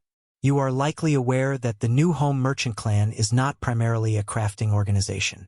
We are also not primarily a combat clan, though we train all sorts of guards and others who work for the merchants. So, we tend to be more than a little short on gear when we head out into the world. There are multiple trial grounds nearby, and some dungeon instances. However, we often get out competed for them by the groups from Kondim or the Almixii sect. They're a purely combat-focused group, and despite the name, they're not systemless sorts. They all use the local system classes, and only recruit advanced combat classes with high potential. You would think that limits them, but they've got over 20,000 immortals among their acolytes. For that reason, we are hoping that you can at least produce weapons for the clan. If we're going to challenge them for access, or fight them off once we're inside a shared secret space or trial ground, we need better equipment to make up for our lack of combat focus. Carl nodded. I understand the issue. However, I am a new immortal. I simply don't have the capacity, either in skill or finances, to turn out a huge number of weapons for the clan. If I could mass-produce gear, I'm sure that Elder Malcolm would be my new best friend. The visitors laughed at the thought of Malcolm's excited expression if someone told him that they could send out whole ships full of crafted gear at wholesale prices. The man loved profit more than his own wife. That was why he was twice divorced. Carl cleared his throat. However, I suppose that I can slowly make some weapons for those who are leading teams. Is that how it works? I was told the basics by Jeff, the Divine Lightning Dragon, that everyone usually goes out in groups with a few strong immortals and an assortment of weaker ones, so that they can reach all areas of the trials. The spokesman nodded. That's right. The elder or group leader fights the challenge to see who will go in first. All the opportunities are time and visitor limited. So, if you lose and have to go last, you've almost definitely missed out entirely. And we are a common target for the challenges, as we have so many newbies. New Home describes our people well. Only the elders and a few others have been immortals for more than 100 years. The rest of the clan is young and newly arrived, not generational legacy immortals from this world. Great, they were the transfer students of the world. Is there a generic template that I can use, a bonus set that most will like? Or is it too individual? Carl asked. Honestly, immortals usually fight without crutches like a full set of gear. There simply isn't enough of it to go around. It's too easy to break, and nobody focuses on crafting to progress their path. The forging-related and alchemical paths to supremacy are simply too difficult to fund and understand for most. So, if it's better than this, it's better than most of the other clan's fighters will have. He placed an uncommon grade sword on the counter, and Carl resisted the urge to roll his eyes. This was the sort of thing that he sold for trash at mythic rank. How bad could the drop rates be in this world? They said that there were dungeons and hidden trial grounds here. They should be getting 1 or 2 items better than this every time they visited. Even if there were challengers, they should be able to distribute better gear. But that led him to an even more important question. If this was what they were using, what sort of trash were they selling? This was a merchant clan, they needed to have some sort of trade goods. Alright, I'm sure that I can work out something, but it takes time to source materials and have a proper weapon made. I can only upgrade a weapon that isn't already a system-linked magical weapon, and I'm not a weaponsmith. So, if you want them, there will be a delay while I obtain them and upgrade the weapons to my standards. However, I do have a few of my own connections. I can produce at least one weapon significantly better than that one every week, Carl explained. The men in the room sighed. So, if we all placed a request now, it could be half a year before we all got them? Carl shrugged. Give or take. Now, if you can find me weapons that are already made of immortal rank materials at an exceptional skill level, I can turn them into rare-grade magical weapons much more quickly. Perhaps even 3 or 4 a week. Why should he do all the hard work when there was a whole clan available? I think that we can find what you need. There are many bladesmiths in this world who specialize in making weapons that bond to their wielders. Ones that do not need to be upgraded as the wielder grows. They're considered to be much more valuable than a standard weapon, as the material allows them to grow from their base form. However, they are not system-linked magical weapons. Carl shrugged. I've never seen one, but if you are right, then I should be able to improve them, and they will still scale with level thanks to their materials. In fact, I will accept them as payment for the upgrade as well. Bring the one that you want upgraded and another for the improvement fee. That's a steep price. I will offer you one to upgrade too. Carl nodded. Understandable. I agree. Find me the weapons, and I will do the work. The immortal made a grand gesture, and 3 swords appeared on the counter. A short and long sword in the same straight-bladed single-sided style, and a broad-bladed cutlass. I am assuming that you want these 2 upgraded? I can see that they are magical due to their materials, but not linked to the system. There shouldn't be any issues with the process. Carl agreed. How soon can you have it to me? There are 4 days before my next event. I need weapons for it. Carl thought about it. I have a bit of time to finish on my punishment. If it's slow here, I will take the night off and finish the blades for you by tomorrow evening. The immortal sighed in relief, while everyone else stared at the ostentatious show of wealth that he had just dropped on the counter. He had that sort of loot on him all this time and wasn't even using it. If it were them, they would have bonded the weapons immediately and started trying to level up their power. They certainly wouldn't have had them just lying around waiting for some super rare skill to come along and find a way to make them even better. Carl picked up the cutlass first and examined the materials, while admiring the huge flat surface it had to write on. This was even better than a spear. If he wanted to add bonuses to this, there would be no issues at all. Alright, what sort of bonuses would you like? I hear that some classes can't use 2 weapons with the same bonuses. So, let me know if you have restrictions or particular needs. I can work with what you need and come up with a specialized custom order. The onlookers sighed at the extravagance. But for the price, it was only reasonable that it would be made to order at least as much as the artisan could. I am a ninja by class. Do you have the ability to add something like Shadow Ambush to the blades? Something that will allow me to launch an attack without the energy activation immediately before the attack giving me away? He asked. Oh, I think that I can come up with something for ambushes, and it will help you for the rest of the fight as well. Carl's idea was to make a fresh new skill for him, but one that both Dana and Ray would appreciate once he was finished with it.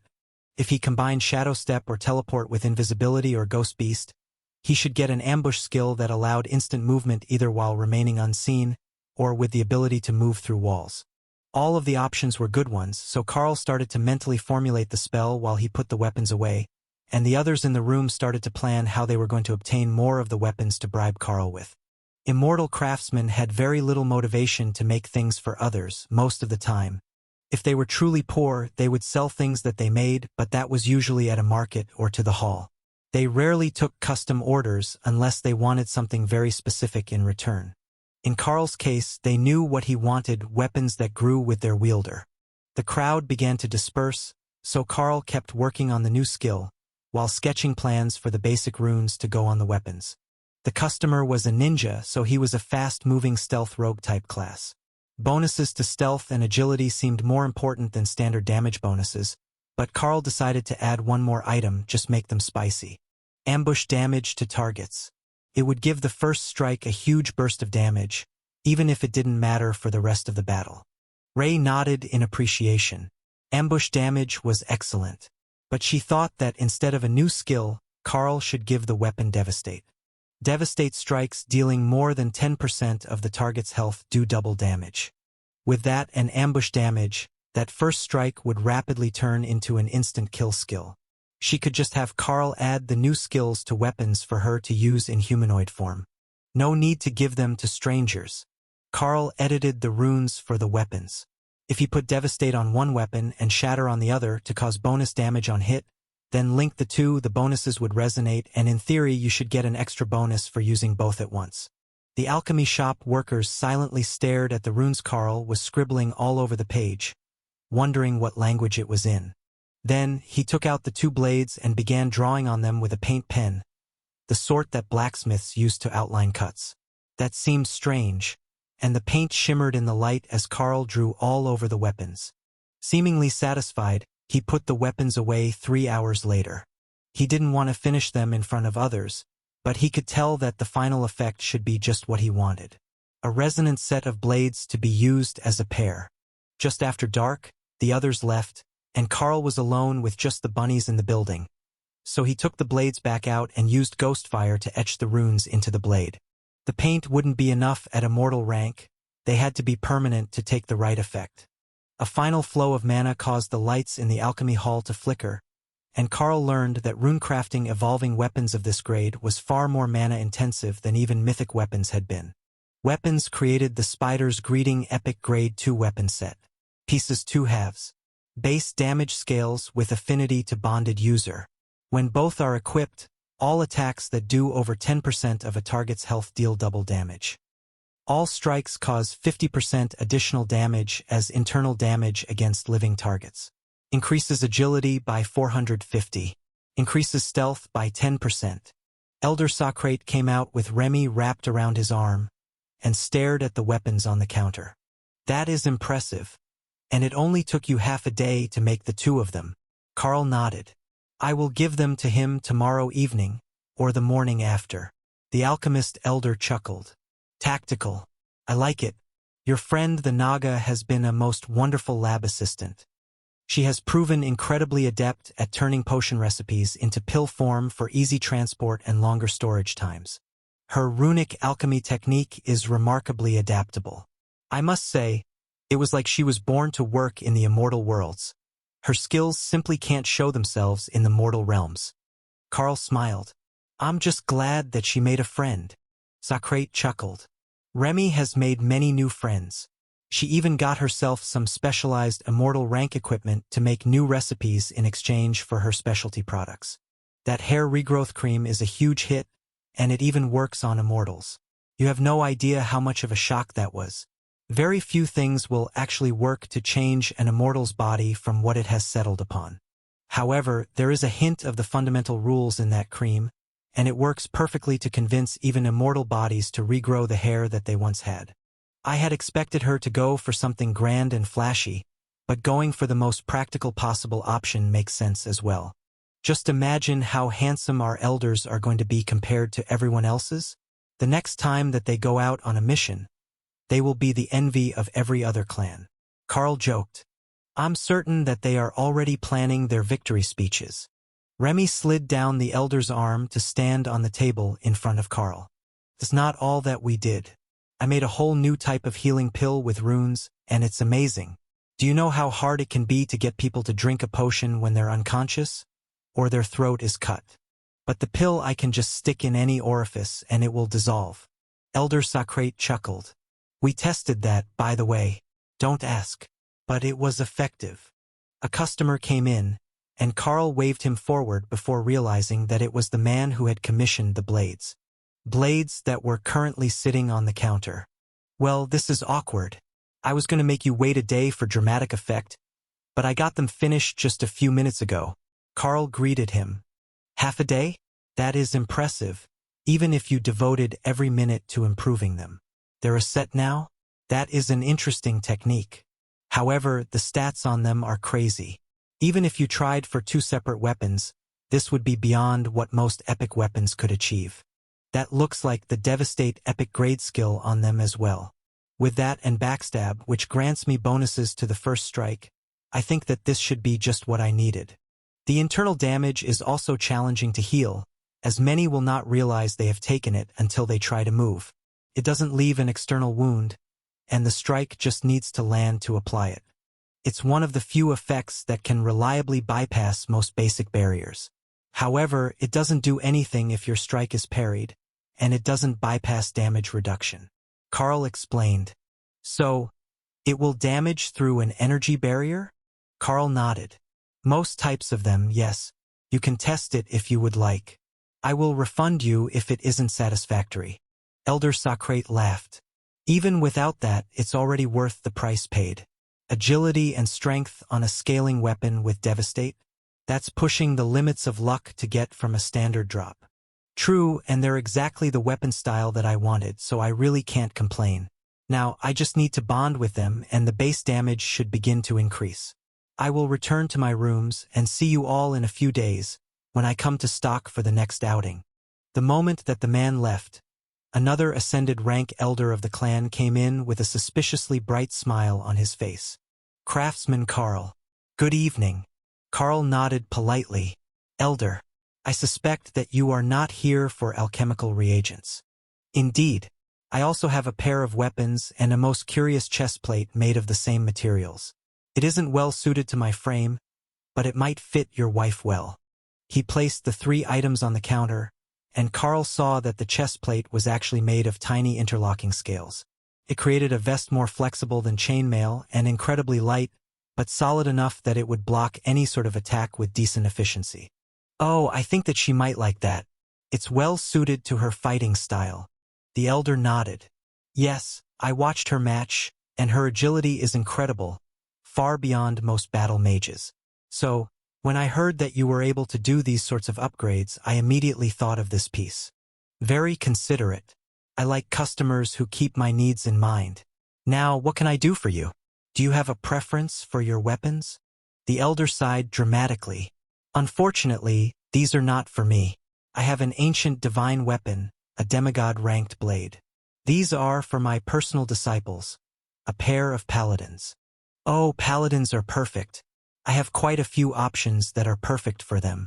Tell me, are they designated tanks for group outings? Thanks to their class. You say that like paladins have a choice.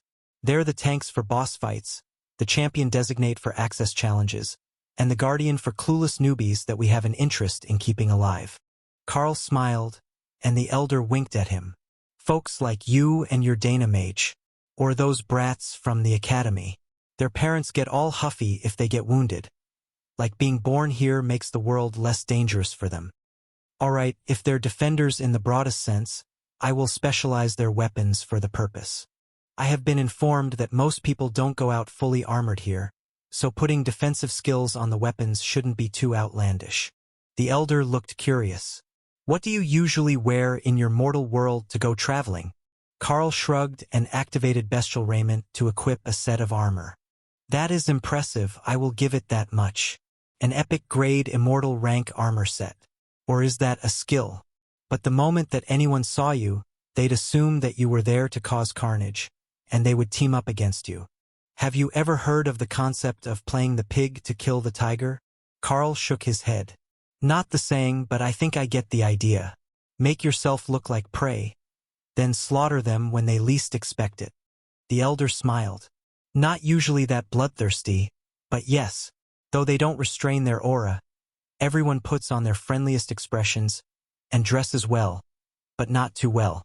It makes everyone else guess what their intentions are and just how well equipped they are.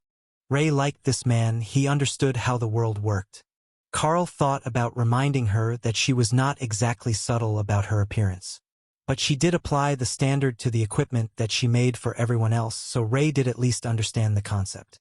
She just didn't agree with following it for herself. The 2 theories of success. Stealth or heavy stealth. Carl joked, relaying Ray's thoughts to the elder. Heavy stealth. If there are no survivors, you were not detected. The elder's laughter made a few of the alchemists look out from their rooms on the upper floors. That sort of loud laughter rarely ended well for whoever it was directed at. But this time it sounded genuinely amused. Carl stared at the pair of swords and began to sketch ideas for the paladins. What do you think about giving the blades something like Blessed Item to buff a consecrated ground effect? For paladins, that's the all-in-one super ability. But on a sword, it can be effectively passive when you're in combat. If I just add some bonus damage and life leech to it, that gives them everything that they could possibly ask for, all in one spot. What is consecrated ground? I'm not familiar with the effect. Carl took out a copy of the skill book that had been made to bribe clerics and paladins with. It was both Thor and Tessa's favorite spell, after all. Consecrated ground, epic grade, holy defensive ability. Reduces damage taken by 30%. Increases all damage done by holy attacks by 30%. Deals constant holy damage to targets in range. Oh, now we're talking. Carl put the book away and added the spell to the list of effects that the blades would need. It was really not a large list. The spell took care of nearly everything, but it would only work for those with a holy element magic affinity. As he was arranging the runes, the elder turned to leave. Then he turned back to stare at Carl. Wait, that was a skill book. An actual, functional skill book for an epic grade paladin skill. Yes. Where did you find that in a mortal world? Oh, that's easy. We taught inscription to a large portion of the Dragon Church. When paladins have the ability to write skill books, eventually you will get most of the super rare skills recorded. Then, the blue dragons can make more copies. The issue is that they're extremely difficult to copy, and take forever. But you do have a copy, which means that there is a chance that it could be duplicated by the inscriptionists we have here. The elder contended. Yes, I would say that is possible. I could even loan them the book. It's easy enough to copy it without using it if you know the technique. The elder's eyes went vacant for a moment as he sent a system message. The skill library elder will be over soon. I see that you're on punishment for something, so you must not have been to see him yet. Carl covered his chest and sighed dramatically. It's all a huge misunderstanding, you see. I wasn't informed that the rules on using force in the clan compound were limited to the ones actually fighting, and not everyone who came with them. The elder shrugged. 50 hours well spent to get the chance to beat the stupid out of them. You know, when you look at it that way, it makes so much more sense. The rules seem silly, as they were clearly there for a fight. But I suppose the elders don't want to encourage it, so they just punish everyone involved in such an incident. The elder grinned. The punishment is also discretionary. Picking a fight and losing will get them time for disrupting the peace. It's all very political, you see. Plus, the elders feel that too many of the members lack humility. You shouldn't have too many more issues. You've made many friends among the elders and excursion leaders already, and that will only grow as more of them get an actual chance to purchase your specialty items. It's always good to make friends. Here, I can't count on just being able to beat everyone who causes me issues. But that reminds me of a question I had. Just how much does power scale as you progress through Ascension? When I make items, I see them listed as Immortal 150th, but those before Ascended Immortal status aren't all that much stronger than I am, double at most. That can be difficult to understand at first. The first steps are largely technical, related to your understanding of the immortal realm. They're very close to the common and awakened stages of the mortal realms. Then Ascended runs all the way to the equivalent of Mythic. A peak immortal like Elder Fersham is hundreds of times stronger than someone who has just taken the first step into the Ascended stage, and they're a few times stronger than the average person who hasn't. I have never seen a 1 to 50 rating method before, so it might be related to gear quality. However, if you think of every step as a 50 to 100% increase in power, then each of the 50 steps could be used to lead you to peak immortal. I'm not entirely clear. I'm not a peak immortal, but that should be close. Carl nodded. That makes sense. A lot of things are rated differently by the system when it comes to gear. I've never seen the fractional notation before, so it could be related to the fact that immortal covers such a huge group of equipment qualities. That's no joke. 2 epic grade immortal weapons could have a base damage rating. Wait, I think I know that it really means. The difference between a base Immortal Blade's unmodified damage and the worst Supreme Ranked weapon's base damage is about 50 times. By the time that you get to Supreme Ranked, gear is a bit of a joke. It's such a small addition that most don't even bother with it, unless it adds a percentage of base stats. I will keep that in mind. Percentage bonuses to stats are the way to go.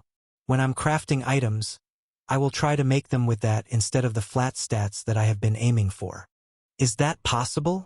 Because even a 10% boost to my base strength is 200 points. Though I am one of the stronger, so if you can add more than that, then your sales to the clan would be better with flat stats. Carl laughed and set the last ring of titanic strength that he had made on the counter.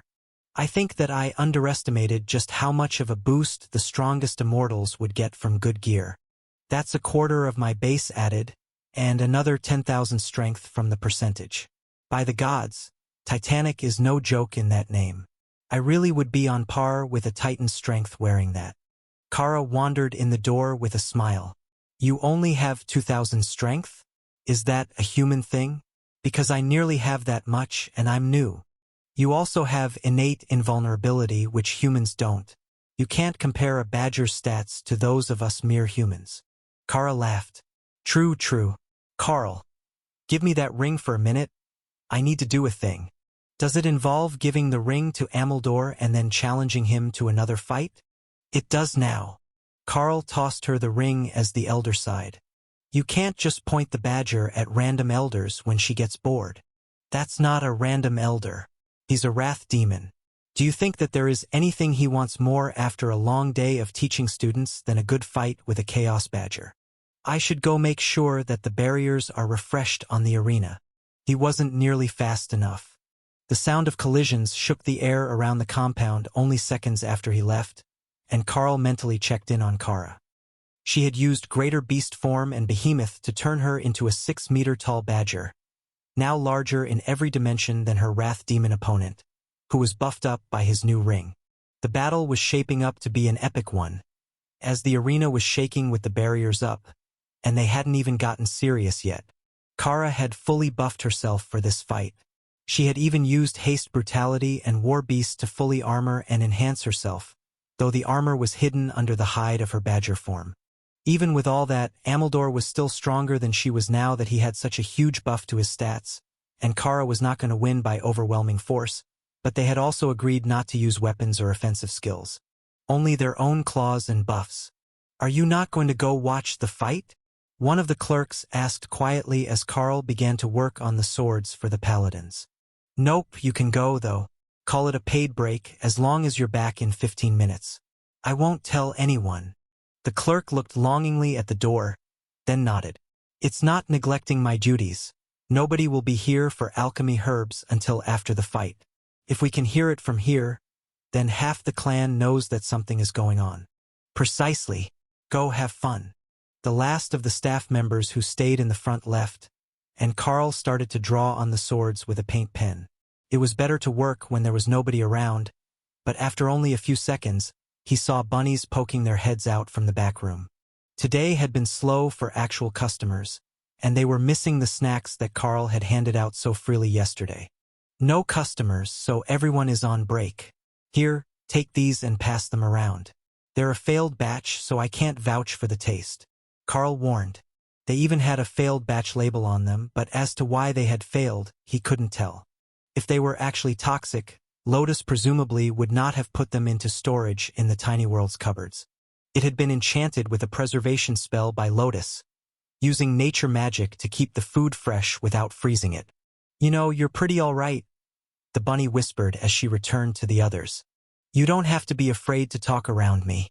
If there is nobody else here, we're not in public. That's the rule, right? Mortals don't speak in public. The bunny nodded. Nobody wants to hear what we have to say anyhow, so it works out fine. But you're different. Friendly but not creepy. Maybe because you have a fox wife. I agree. Some of these immortals need to get laid more often. The bunny giggled and held up the tray of cupcakes. Thank you for this. We've made great progress this week, just using the resources that you've provided. Of course, I will be sure to keep sending them even after my time at the counter is over. Miss Remy will be here all the time, and she can deliver them as well. The snake is scary. Carl smiled. She's not going to eat anyone. She's not big enough to anyhow. But you never know what she will make you drink.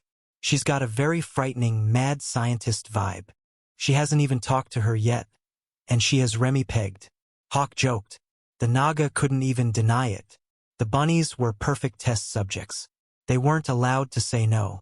Not that she intended to hurt them. Quite the opposite, really. But nobody trusted her new concoctions, and it was not easy to get people to test them out if they didn't come from one of the established recipes that the elders could vouch for. It was horribly limiting, even if Elder Socrate was glad to help her learn and refine her new techniques. What good was learning new things if nobody was going to use them? Carl finished setting up the runes on the first sword, then made a couple of alterations that would increase the output, while allowing the sword to channel its own energy for the consecrated ground effect. Having that effect active at will without cost to the user would be perfect for the paladins. They had enough to worry about on their own, and they didn't need a blade that caused them even more mental stress and mana use. The blade glowed with bright white holy light as Carl finished it, so he quickly put it in storage before it attracted attention. Well, more attention because there were a half-dozen bunnies watching at the door to the back room, enraptured by his skills. Then, he started work on the second one, which went much more smoothly without the need to make alterations. That would turn them into a matched pair, and they were designed to grow with their user so they would be with the paladins for a very long time, assuming nothing drastic happened to their wielders. Perhaps that was the reason that so much was lost. The immortals regularly fought and killed each other, so whatever was in their inventory would vanish with their final death. They didn't wear most of their valuables, or keep them in a storage item unless their inventory was full. So, every death caused an unknown number of valuable relics to be lost forever. It was a tragedy for the overall power level of the immortal worlds, but in a way it really was a self-regulating system. The immortals weren't sitting on mountains of loot because so much of it vanished with every kill. That kept power scaling from getting out of hand, and kept people with eternal lifespans interested in doing the things near home, instead of getting bored after collecting all the good stuff and going out to cause trouble for others. Perhaps the gods knew what they were doing when they designed the system,